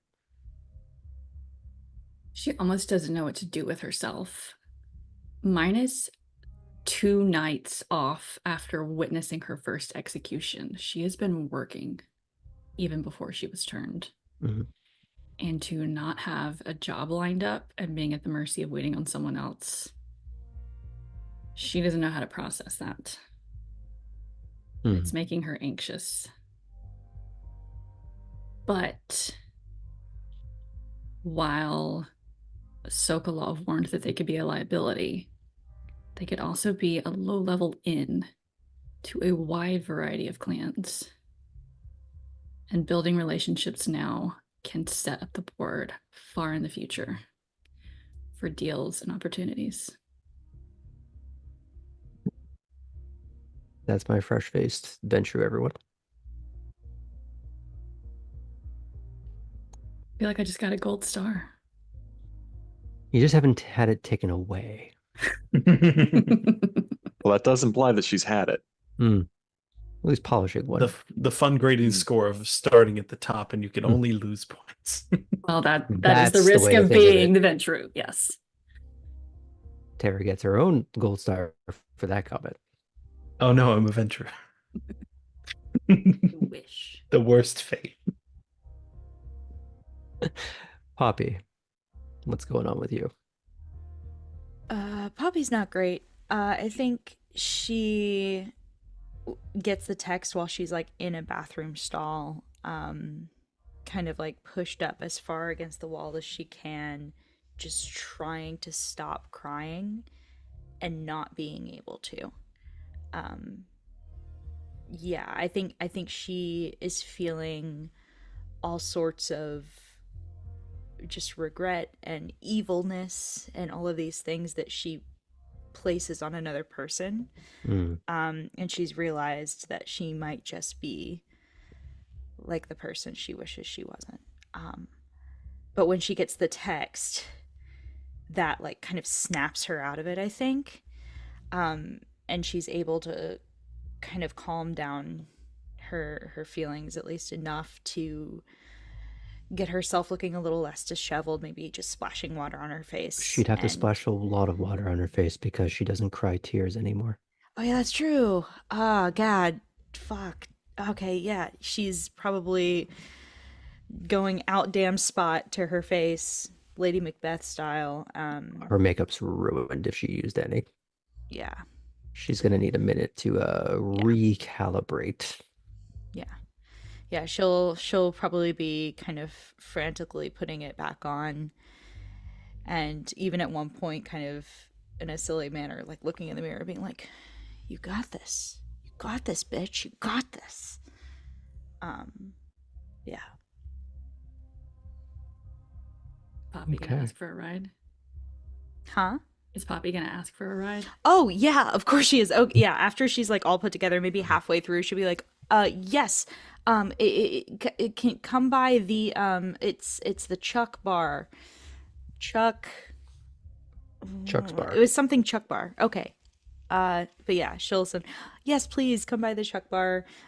Smiley face emoji, but it's the one where it's like a closed smile and blushing smiley face. Abby responds, I'll be there, or I'll meet you there. Okay. Cora. Cora is feeling quite pleased with herself. She's been able to call home and have just instant positive feelings talking to those familiar voices that are so important to her. And she's feeling like she's managing to make connections here quickly that she doesn't know if they're going to last, but at least they're starting out strong. And through Bill, she's already put a piece of herself here in Savannah. She's planted a little flag, you know. She's doing what she set out to do and start creating something for herself here in this new space. So it's nice. Good. Now I know Artem's presently busy, but Phone vibrates. eventually the little vodka fuel tryst would end. Mm-hmm. Would he get her number, or is this a one-off? Yeah, you get her number. Whether or not she ever responds to your text, you don't know, but That's true. you do get it. You do see her off. But what's going through your mind now?